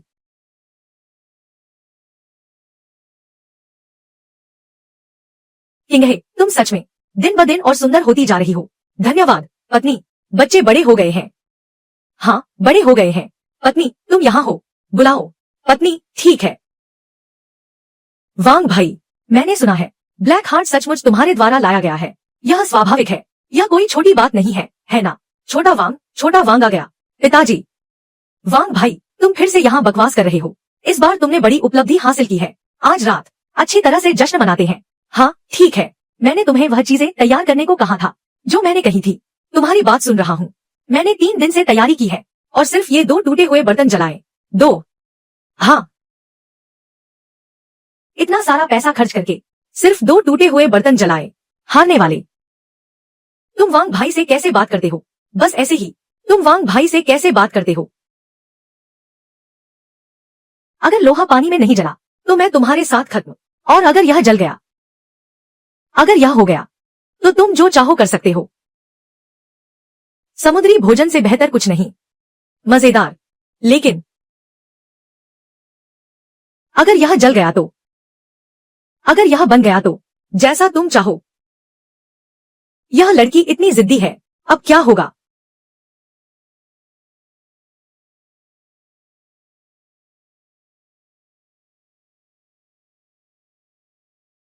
वह किंग है। तुम अपनी भाभी को लेकर शहर घूमने जाओ। जो खाना हो, जो खेलना हो, अपनी मर्जी से। मैं पैसे दूंगा। ठीक है। वांग युआन भैया कितने उदार हैं। जाओ। कितने उदार। भाभी, चलो, आज मैं तुम्हें जी भर के खरीदारी करवाऊंगी। तुम कर सकते हो, मामा। तो क्या हम भी शुरू करें? क्या यह सच में काम करेगा? चिंता मत करो, बस गड्ढे हों, ग्रेफाइट और चिपचिपी मिट्टी। और एक बार जब यह आकार ले ले, तो हम इसे बाहर से कच्चे लोहे की एक परत से ढक देंगे। इस तरह हम निश्चित रूप से प्राप्त कर पाएंगे कुछ अच्छी तलवारें। ठीक है, मैं कोशिश करता हूँ। भैया, मैंने सच में पिघला हुआ लोहा देखा। तुम बताओ, मुझे क्या करना है? हम पहले यह तय कर लेते हैं। नाराज मत होना, हार स्वीकार करना। तुम बताओ, मुझे एक बाल्टी घोड़े का पेशाब ला दो। वांग युआन, क्या तुम मुझे अपमानित कर रहे हो? अरे बहन, तुम गलत समझ रही हो। क्या तुम्हारा भैया ऐसा आदमी है? यह एक वैध उपयोग है। पेशाब का उपयोग हथियारों को और भी तेज बनाने के लिए किया जा सकता है। सच में?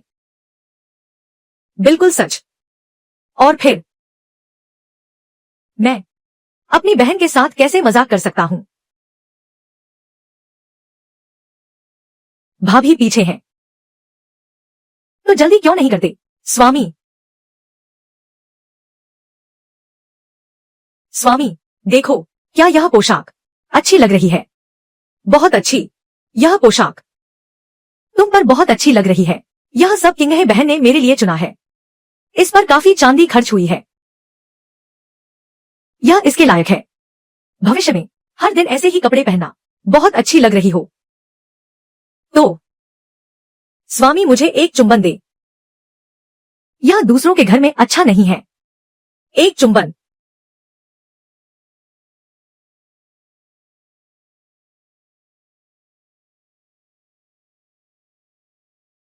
भैया, देखो, क्या यह वही है? जल्दी से इसे अपने पिता के पास ले जाओ। मेरा मजाक खराब कर दिया। अरे, तुम अपनी बहन से ज्यादा अपनी पत्नी को पसंद करते हो।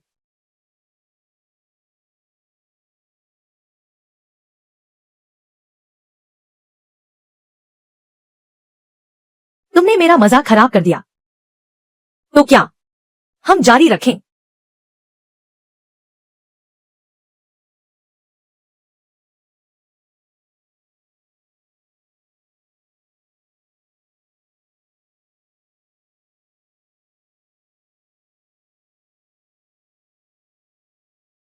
यह तुरंत गर्म हो जाएगा। इतनी तेज गंध।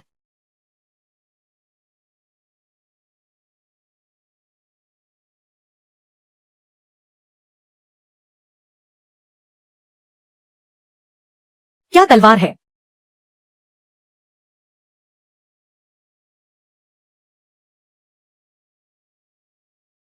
यह तो सचमुच एक दिव्य हथियार है। वांग युआन के तरीके से स्टील कोर को लोहे में लपेटना और पेशाब से आग बुझाना। इस जीवन में ऐसी बेहतरीन तलवार बनाने के लिए यह सब कुछ के लायक है। यह सब कुछ के लायक है। यह सब कुछ के लायक है। कैसी लगी? सचमुच एक बेहतरीन तलवार है। यह तलवार तो बहुत ही कमाल की है। ऐसी दिव्य तलवार के साथ मैं हजारों सैनिकों से भी नहीं डरूंगा। मैंने तुमसे झूठ नहीं कहा था, है ना? चलो, हम दोनों तलवारबाजी करने चलते हैं। चलो। भैया, वांग युआन बहुत कमाल के हैं। आगे से हम सब तुम्हारी ही सुनेंगे।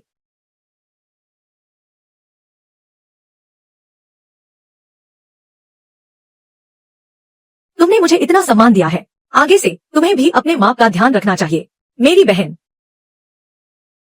वाह, कल तुम भाभी के लिए बाजार से जो कपड़े चुनकर लाए थे वे अच्छे थे। तुम्हारी पसंद अच्छी है। हाँ, भाभी तो जन्म से ही सुंदर है। कुछ भी पहन ले अच्छी ही लगती है। और फिर बस तुम्हारे पास पर्याप्त चांदी होनी चाहिए। क्या नहीं खरीदा जा सकता? तो आज तुम भाभी को लेकर फिर से घूमने जाओ और जो मन करे खरीदो। मुझे बस यही पसंद है, तुम्हारा यह अचानक अमीर बनने वाला अंदाज। यह मुझ पर छोड़ दो। चलो भाभी, मैं तुम्हारी ही सुनूंगी। सचमुच सोचा भी नहीं था। काउंटी से आए वांग युवा स्वामी शाओवांग गांव के ही हैं। एक छोटे से छात्र। मास्टर झो, मास्टर झो, इस हिसाब से तथाकथित पश्चिमी क्षेत्र की क्रिस्टल शुगर तुमने खुद ही बनाई है ना? वांग युवा स्वामी, जब तुम्हें पता चल ही गया है तो क्या करने का इरादा है? मैं क्या करने का इरादा रखता हूँ? मैंने दशकों से व्यापार किया है और एक छोटे से छात्र ने मुझे धोखा दिया। ठीक है, मैं तुम्हें दो विकल्प देता हूँ। हम या तो मेरे साथ सहयोग करो, दूसरा क्रिस्टल शुगर का नुस्खा मुझे बेच दो, नहीं तो फू काउंटी में तुम एक दाना चीनी भी नहीं बेच पाओगे। क्या ऐसा है? कौन है जो इतनी बड़ी बड़ी बातें कर रहा है? तुम कौन हो?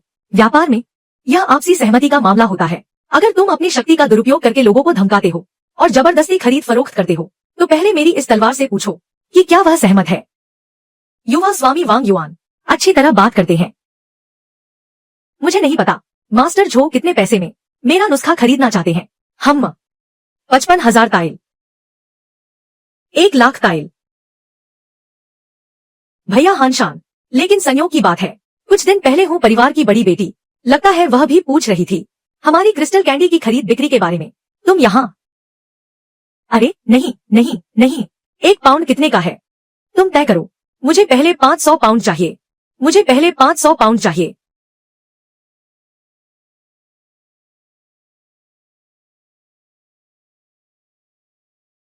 मामा जी, हम ऐसा करते हैं, आप शावांग गांव में ही चले जाओ और वहीं रहो।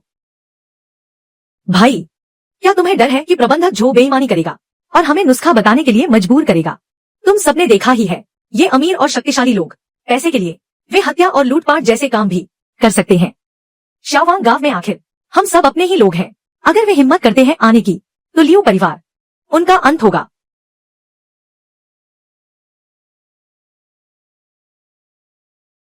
मामा जी यहाँ कई दशकों से रह रहे हैं, थोड़ा छोड़ना मुश्किल है। लेकिन अरे, मैं जाकर देखता हूँ यह स्टील कैसा बना है।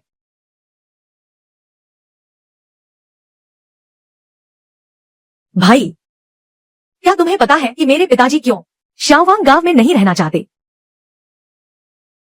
क्या यह इसलिए नहीं है कि उन्हें अपनी जन्मभूमि छोड़ना मुश्किल लगता है? वह तो बस एक बहाना है। असल में उन्हें पड़ोस की लियू विधवा की चिंता है। उन्हें पड़ोस की लियू विधवा की चिंता है। वे दोनों 2-3 साल से साथ हैं। जब भी लियू विधवा आती है, पिताजी की आंखें बदल जाती हैं। मैंने कहा था, यह जरूर कोई है। असल में मेरे पिताजी ने कुछ पैसे बचाए थे और तुमने जो चांदी दी थी, मैं तो पिताजी के लिए रिश्ता लेकर जाने वाला था। अब तुम फिर से स्टील बनाने जा रहे हो और पैसे भी खर्च हो गए।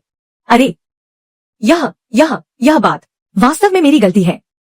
मैंने ठीक से नहीं सोचा। ऐसा करते हैं, जब प्रबंधक जो पैसे भेज देगा, तो मैं धूमधाम से मामा जी के लिए एक बड़ा शुभ कार्य करूंगा। भतीजा मामा के लिए शुभ कार्य करेगा। यह तो वाकई पहली बार होगा।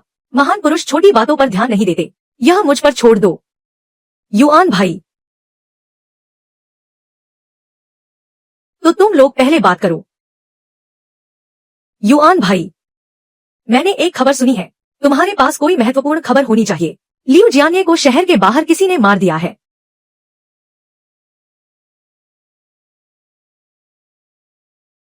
क्या तुम्हें पता है कि यह किसने किया?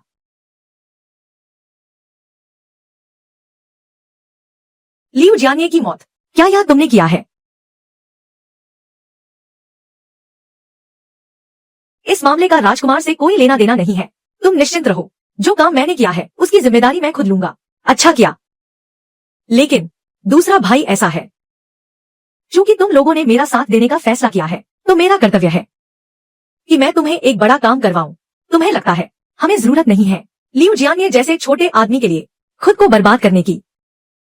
अगली बार अगर ऐसा कुछ हो, तो पहले मुझसे सलाह कर लेना, ठीक है ना? भैया, आप बिल्कुल सही कह रहे हैं। आप निश्चिंत रहिए। अब जब मेरे बड़े भाई का बदला पूरा हो चुका है, तो भविष्य में मैं कभी भी ऐसी जल्दबाजी नहीं करूंगा। मैं जानता हूँ कि तुम बहुत वफादार और भावुक हो। ऐसा करते हैं, अब से तुम वांग हानशान भैया के साथ रहकर युद्ध कला का अभ्यास करोगे, ठीक है? मन लगाकर काम करना। अरे प्रिय, इन कुछ दिनों में वांग सिहाई और बाकी लोगों को चीनी बनाने के लिए अतिरिक्त समय तक काम करना होगा। मैं तुम्हें एक काम सौंपता हूँ। तुम्हें थोड़ा कष्ट उठाना होगा और गांव की इन सभी युवतियों, बहुओं और विधवाओं को साथ लेकर रसोई और रसद का काम संभालना होगा। आप निश्चिंत रहिए स्वामी, यह छोटा सा काम तो मैं बखूबी संभाल लूंगी। मैं निश्चित रूप से समय पर सबके लिए भोजन भिजवा दूंगी, ताकि कोई भी भूखा न रहे। बहुत बढ़िया प्रिय, तुम सच में मेरी गृहलक्ष्मी हो। बहन, भैया, बहन, भाभी, आपका यह घर ढूंढना काफी मुश्किल था। भैया, हमारी शादी को इतने साल हो गए, लेकिन आप लोग पहली बार मेरे घर आए हैं।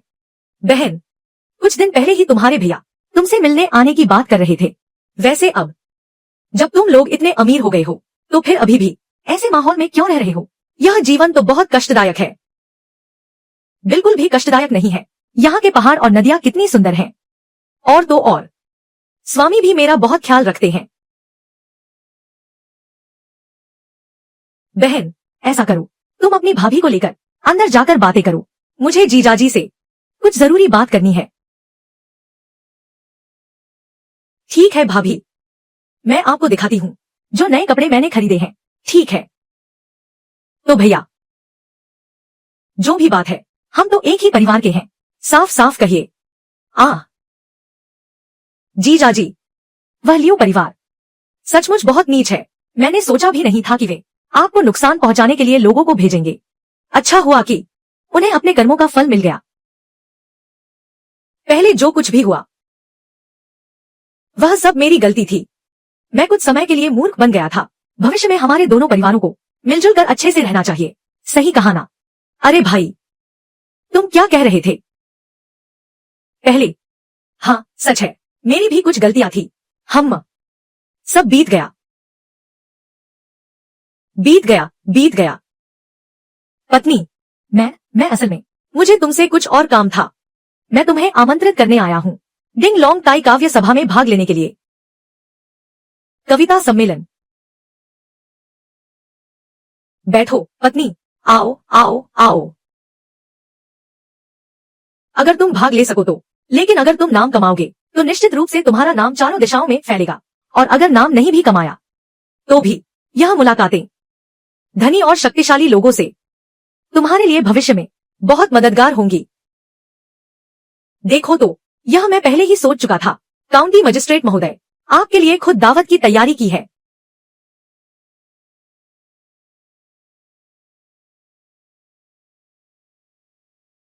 पत्नी, तुम सोचो सोचो।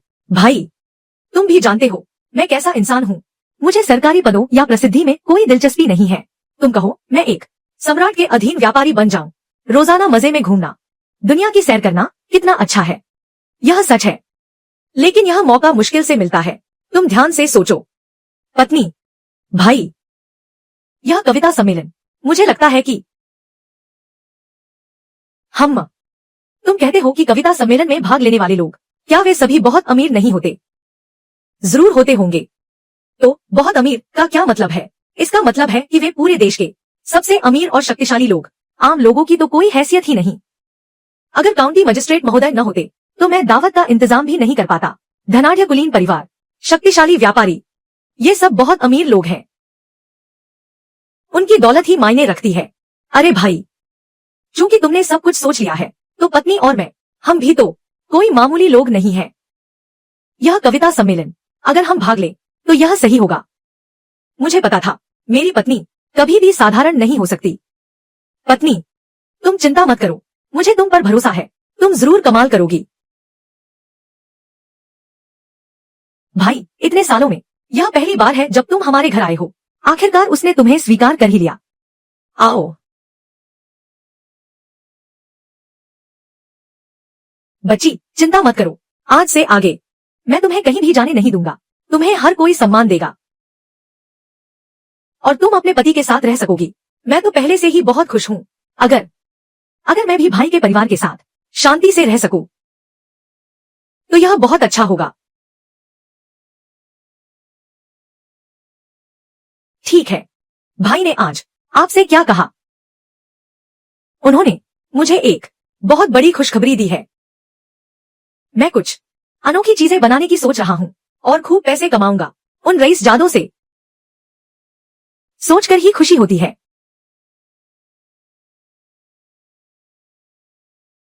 स्वामी जो करना चाहते हैं वह करें। मैं हमेशा इस छोटे से घर में आपका इंतजार करूंगी।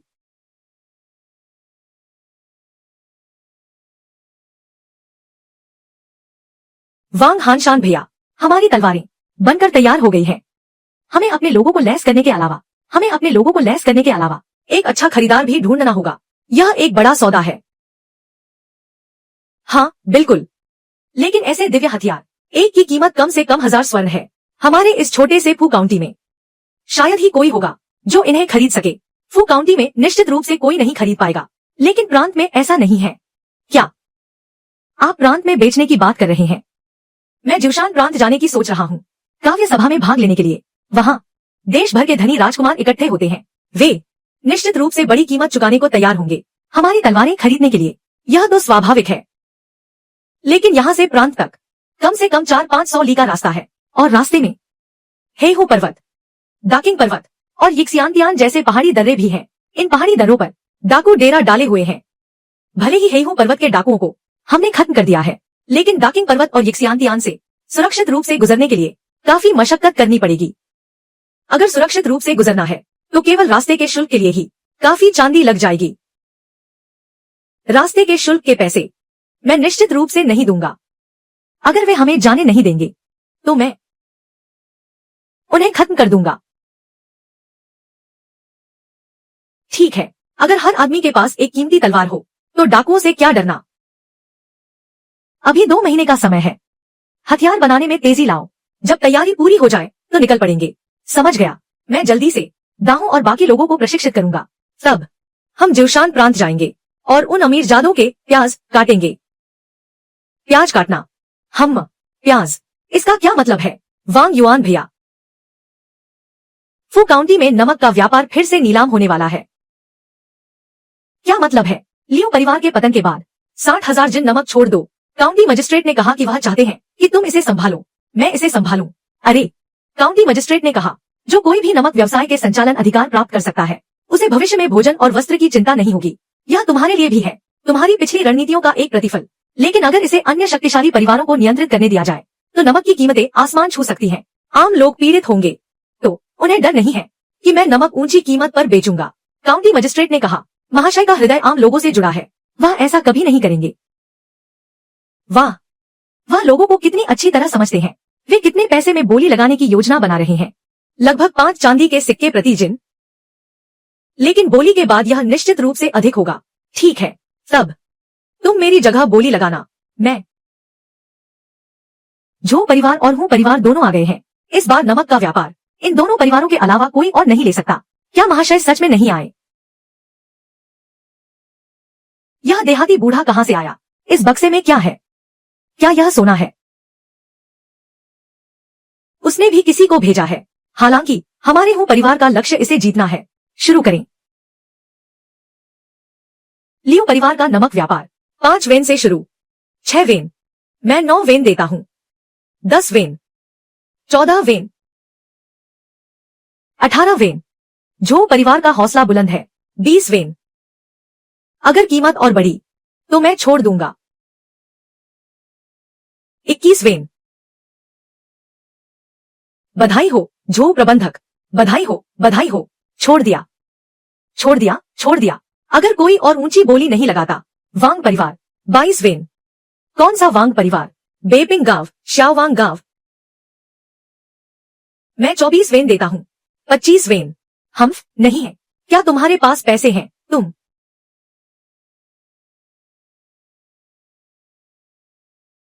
25 वेन। 60,000 जिन नमक के लिए कम से कम 15,000 टाइल चांदी की जरूरत होगी। 15,000 टाइल। तुम्हारे पास केवल 700 टाइल सोना है। यह आधे के लिए भी पर्याप्त नहीं है। 26 वेन। 27 वेन। सौदा हो गया। काउंटी मजिस्ट्रेट महोदय, यह व्यक्ति झूठी ऊंची बोली लगा रहा है, बोली को बाधित कर रहा है। कृपया काउंटी मजिस्ट्रेट महोदय उसे कड़ी सजा दें। हम्फ, पिछला हिसाब इस बार एक साथ निपटाया जाएगा। काउंटी मजिस्ट्रेट महोदय कृपया, हमारे युवा स्वामी ने कहा है अधिकांश चांदी के टाइल जिवशान प्रांत में जमा है। बस एक लिखित प्रमाण की आवश्यकता है और 1 महीने के भीतर उन्हें वापस लाया जा सकता है। यदि समय सीमा से अधिक हो जाए और वापस न लाया जाए इस 700 तांग सोने के बदले में। ठीक है, यह तरीका इस पर निर्भर कर सकता है। अधिकारी ने स्वीकार कर लिया है। काउंटी मजिस्ट्रेट सान, क्या यह सच है? यदि समय सीमा तक भुगतान नहीं किया गया फिर से बोली लगाई जाएगी। यह समय के साथ गलत हो जाएगा। आम लोग शायद नमक के बिना रह जाएंगे। यह पर्याप्त है। अधिकारी के पास अपने तरीके हैं। सभी परिणाम अधिकारी इसकी जिम्मेदारी लेता है। मेरी प्यारी बहन, आपकी यह व्यवसाय रेखा क्या यह सचमुच काम नहीं कर रही है? कुछ और कहने की जरूरत नहीं। भाई, नीलामी हो गई, नीलामी हो गई। पूरे काउंटी में हम एक साल में जितना नमक खाते हैं बस इतना ही है। भाई, तो आप नमक के व्यापारी बन गए हैं। तो फिर काउंटी का नमक सब आपको बेचा जाएगा। आप अमीर बनने वाले हैं। क्या यह राजकुमार नहीं है? क्या अच्छी शक्ति है? लेकिन बस इतना ही नमक का सिक्का मिला है। बस नमक का व्यापारी बनना चाहता हूँ। डर है कि बहुत जल्दी अमीर हो जाऊंगा। यह जल्दी नहीं है। याद रखना, जब आप लाचार हो आप मेरे पास आ सकते हैं।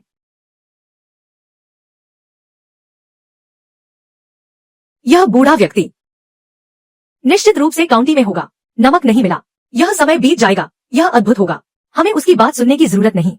हुआ हुआ, यह हुआ हुआ नहीं है। राजकुमार, आप बिल्कुल भी चिंता न करें। नमक के मामले में कृपया बहन हुआ को भी थोड़ा मार्गदर्शन दे।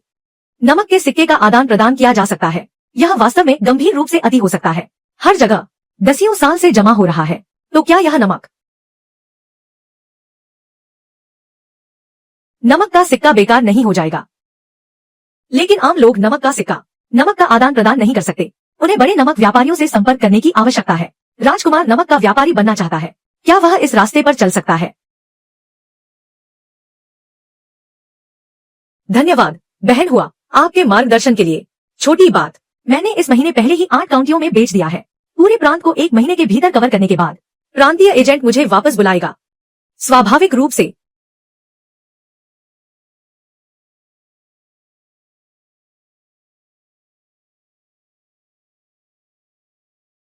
लोग चले गए, फिर भी देख रहे हैं। लोमड़ी के बच्चे ने मुझे धोखा दिया। वापस जाकर अपनी पत्नी से यह मत कहना। वापस जाकर अपनी पत्नी से यह मत कहना। छोटे वांग, बहन हुआ, आप उनसे नहीं मिल सकते। आपका परिवार एक ही पीढ़ी का है। आप क्या सोच रहे हैं बूढ़े फूफा? मैं एक अच्छा इंसान हूँ। क्या मैं उस तरह का व्यक्ति हूँ? हाँ।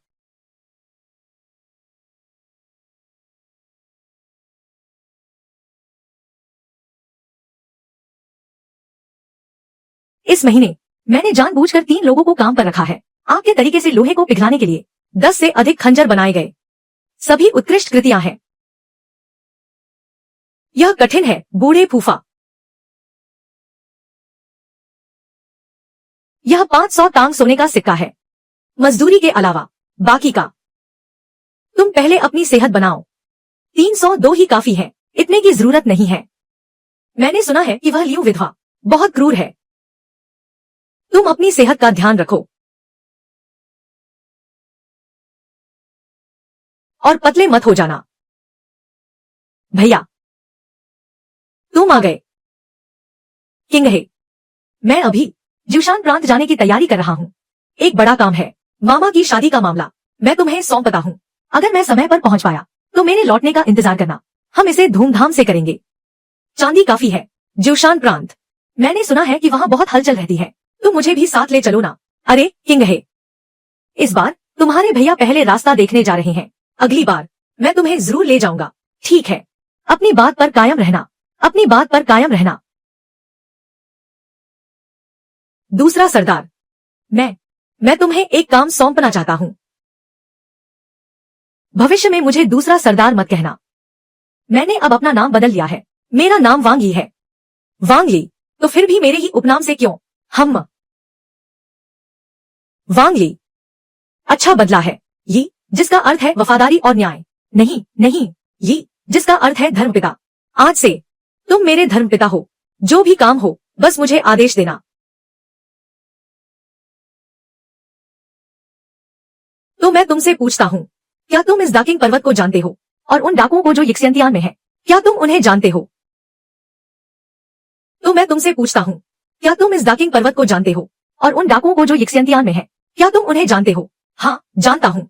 डाकिंग पर्वत का जॉनशान बाओ, यिक्सियंतियान का नाउतियान हो। मैं उन सभी को अच्छी तरह जानता हूँ। धर्म पिता चाहते हैं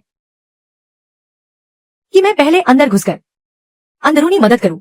अरे, चूंकि तुमने मुझे धर्म पिता मान लिया है तो जीवन के कुछ सिद्धांत मुझे तुम्हें जरूर सिखाने होंगे।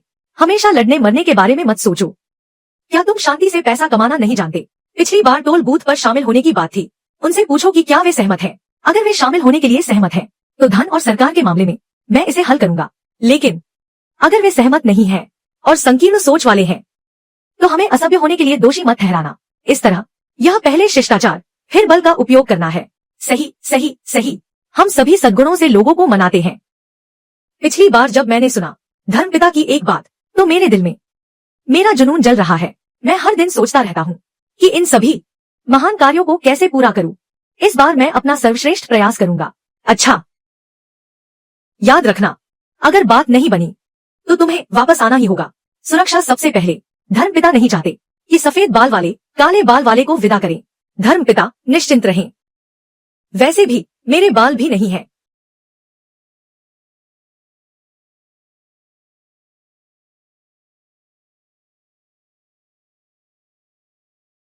स्वामी, आप इस बार जोशान प्रांत जा रहे हैं, कितना समय लगेगा? अरे, अधिकतम 1 महीना, कम से कम आधा महीना। काम खत्म होते ही वापस आ जाऊंगा, तो आप रास्ते में सावधान रहना। कुछ और लोगों को साथ ले जाओ, बाहर सुरक्षित नहीं है। निश्चिंत रहो, तुम्हारे स्वामी को अपनी जान बहुत प्यारी है। मैंने सुना है कि पिछली बार आप काउंटी में थे तो हो मेंगिंग से फिर मिले थे। झाओ किंगहे ने तुम्हें बताया। हम यह लड़की स्वामी, वह हूं परिवार की महिला ठीक नहीं है। उसने 3 पतियों से शादी की है और तीनों मर गए। अगर आप एक उपपत्नी चाहते हैं तो क्यों ना झाओ किंगहे को ही ले लें।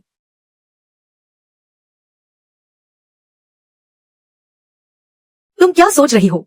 मैं और झाओ किंगहे, हम दोनों एक ही परिवार के हैं। और उपपत्नी? लगता है पत्नी को अभी भी नहीं पता कि उसका पति कितना अद्भुत है। स्वामी, स्वामी, इस बार रास्ते में सुरक्षा का ध्यान रखना। बाहर बुरे लोग बहुत हैं। जो पैसा खर्च करना पड़े जरूर करना। हमारे घर में अब पैसे की कमी नहीं है। पत्नी, निश्चिंत रहो, तुम घर पर भी अच्छे से रहना। मैं काम खत्म करके वापस आ जाऊंगा। हम रुको रुको, भाई, तुम्हारी भाभी यहाँ है, छोड़ो। स्वामी, यह मैंने व्यवस्था की है। मुझे डर था कि तुम शादी कर लोगे उस हो परिवार की लोमड़ी से। यह तुम्हारे लिए अच्छा नहीं होगा, इसलिए मैंने झाओ किंगहे की व्यवस्था तुम्हारे लिए की। जल्दी से अपना मुंह बदलो। स्वामी,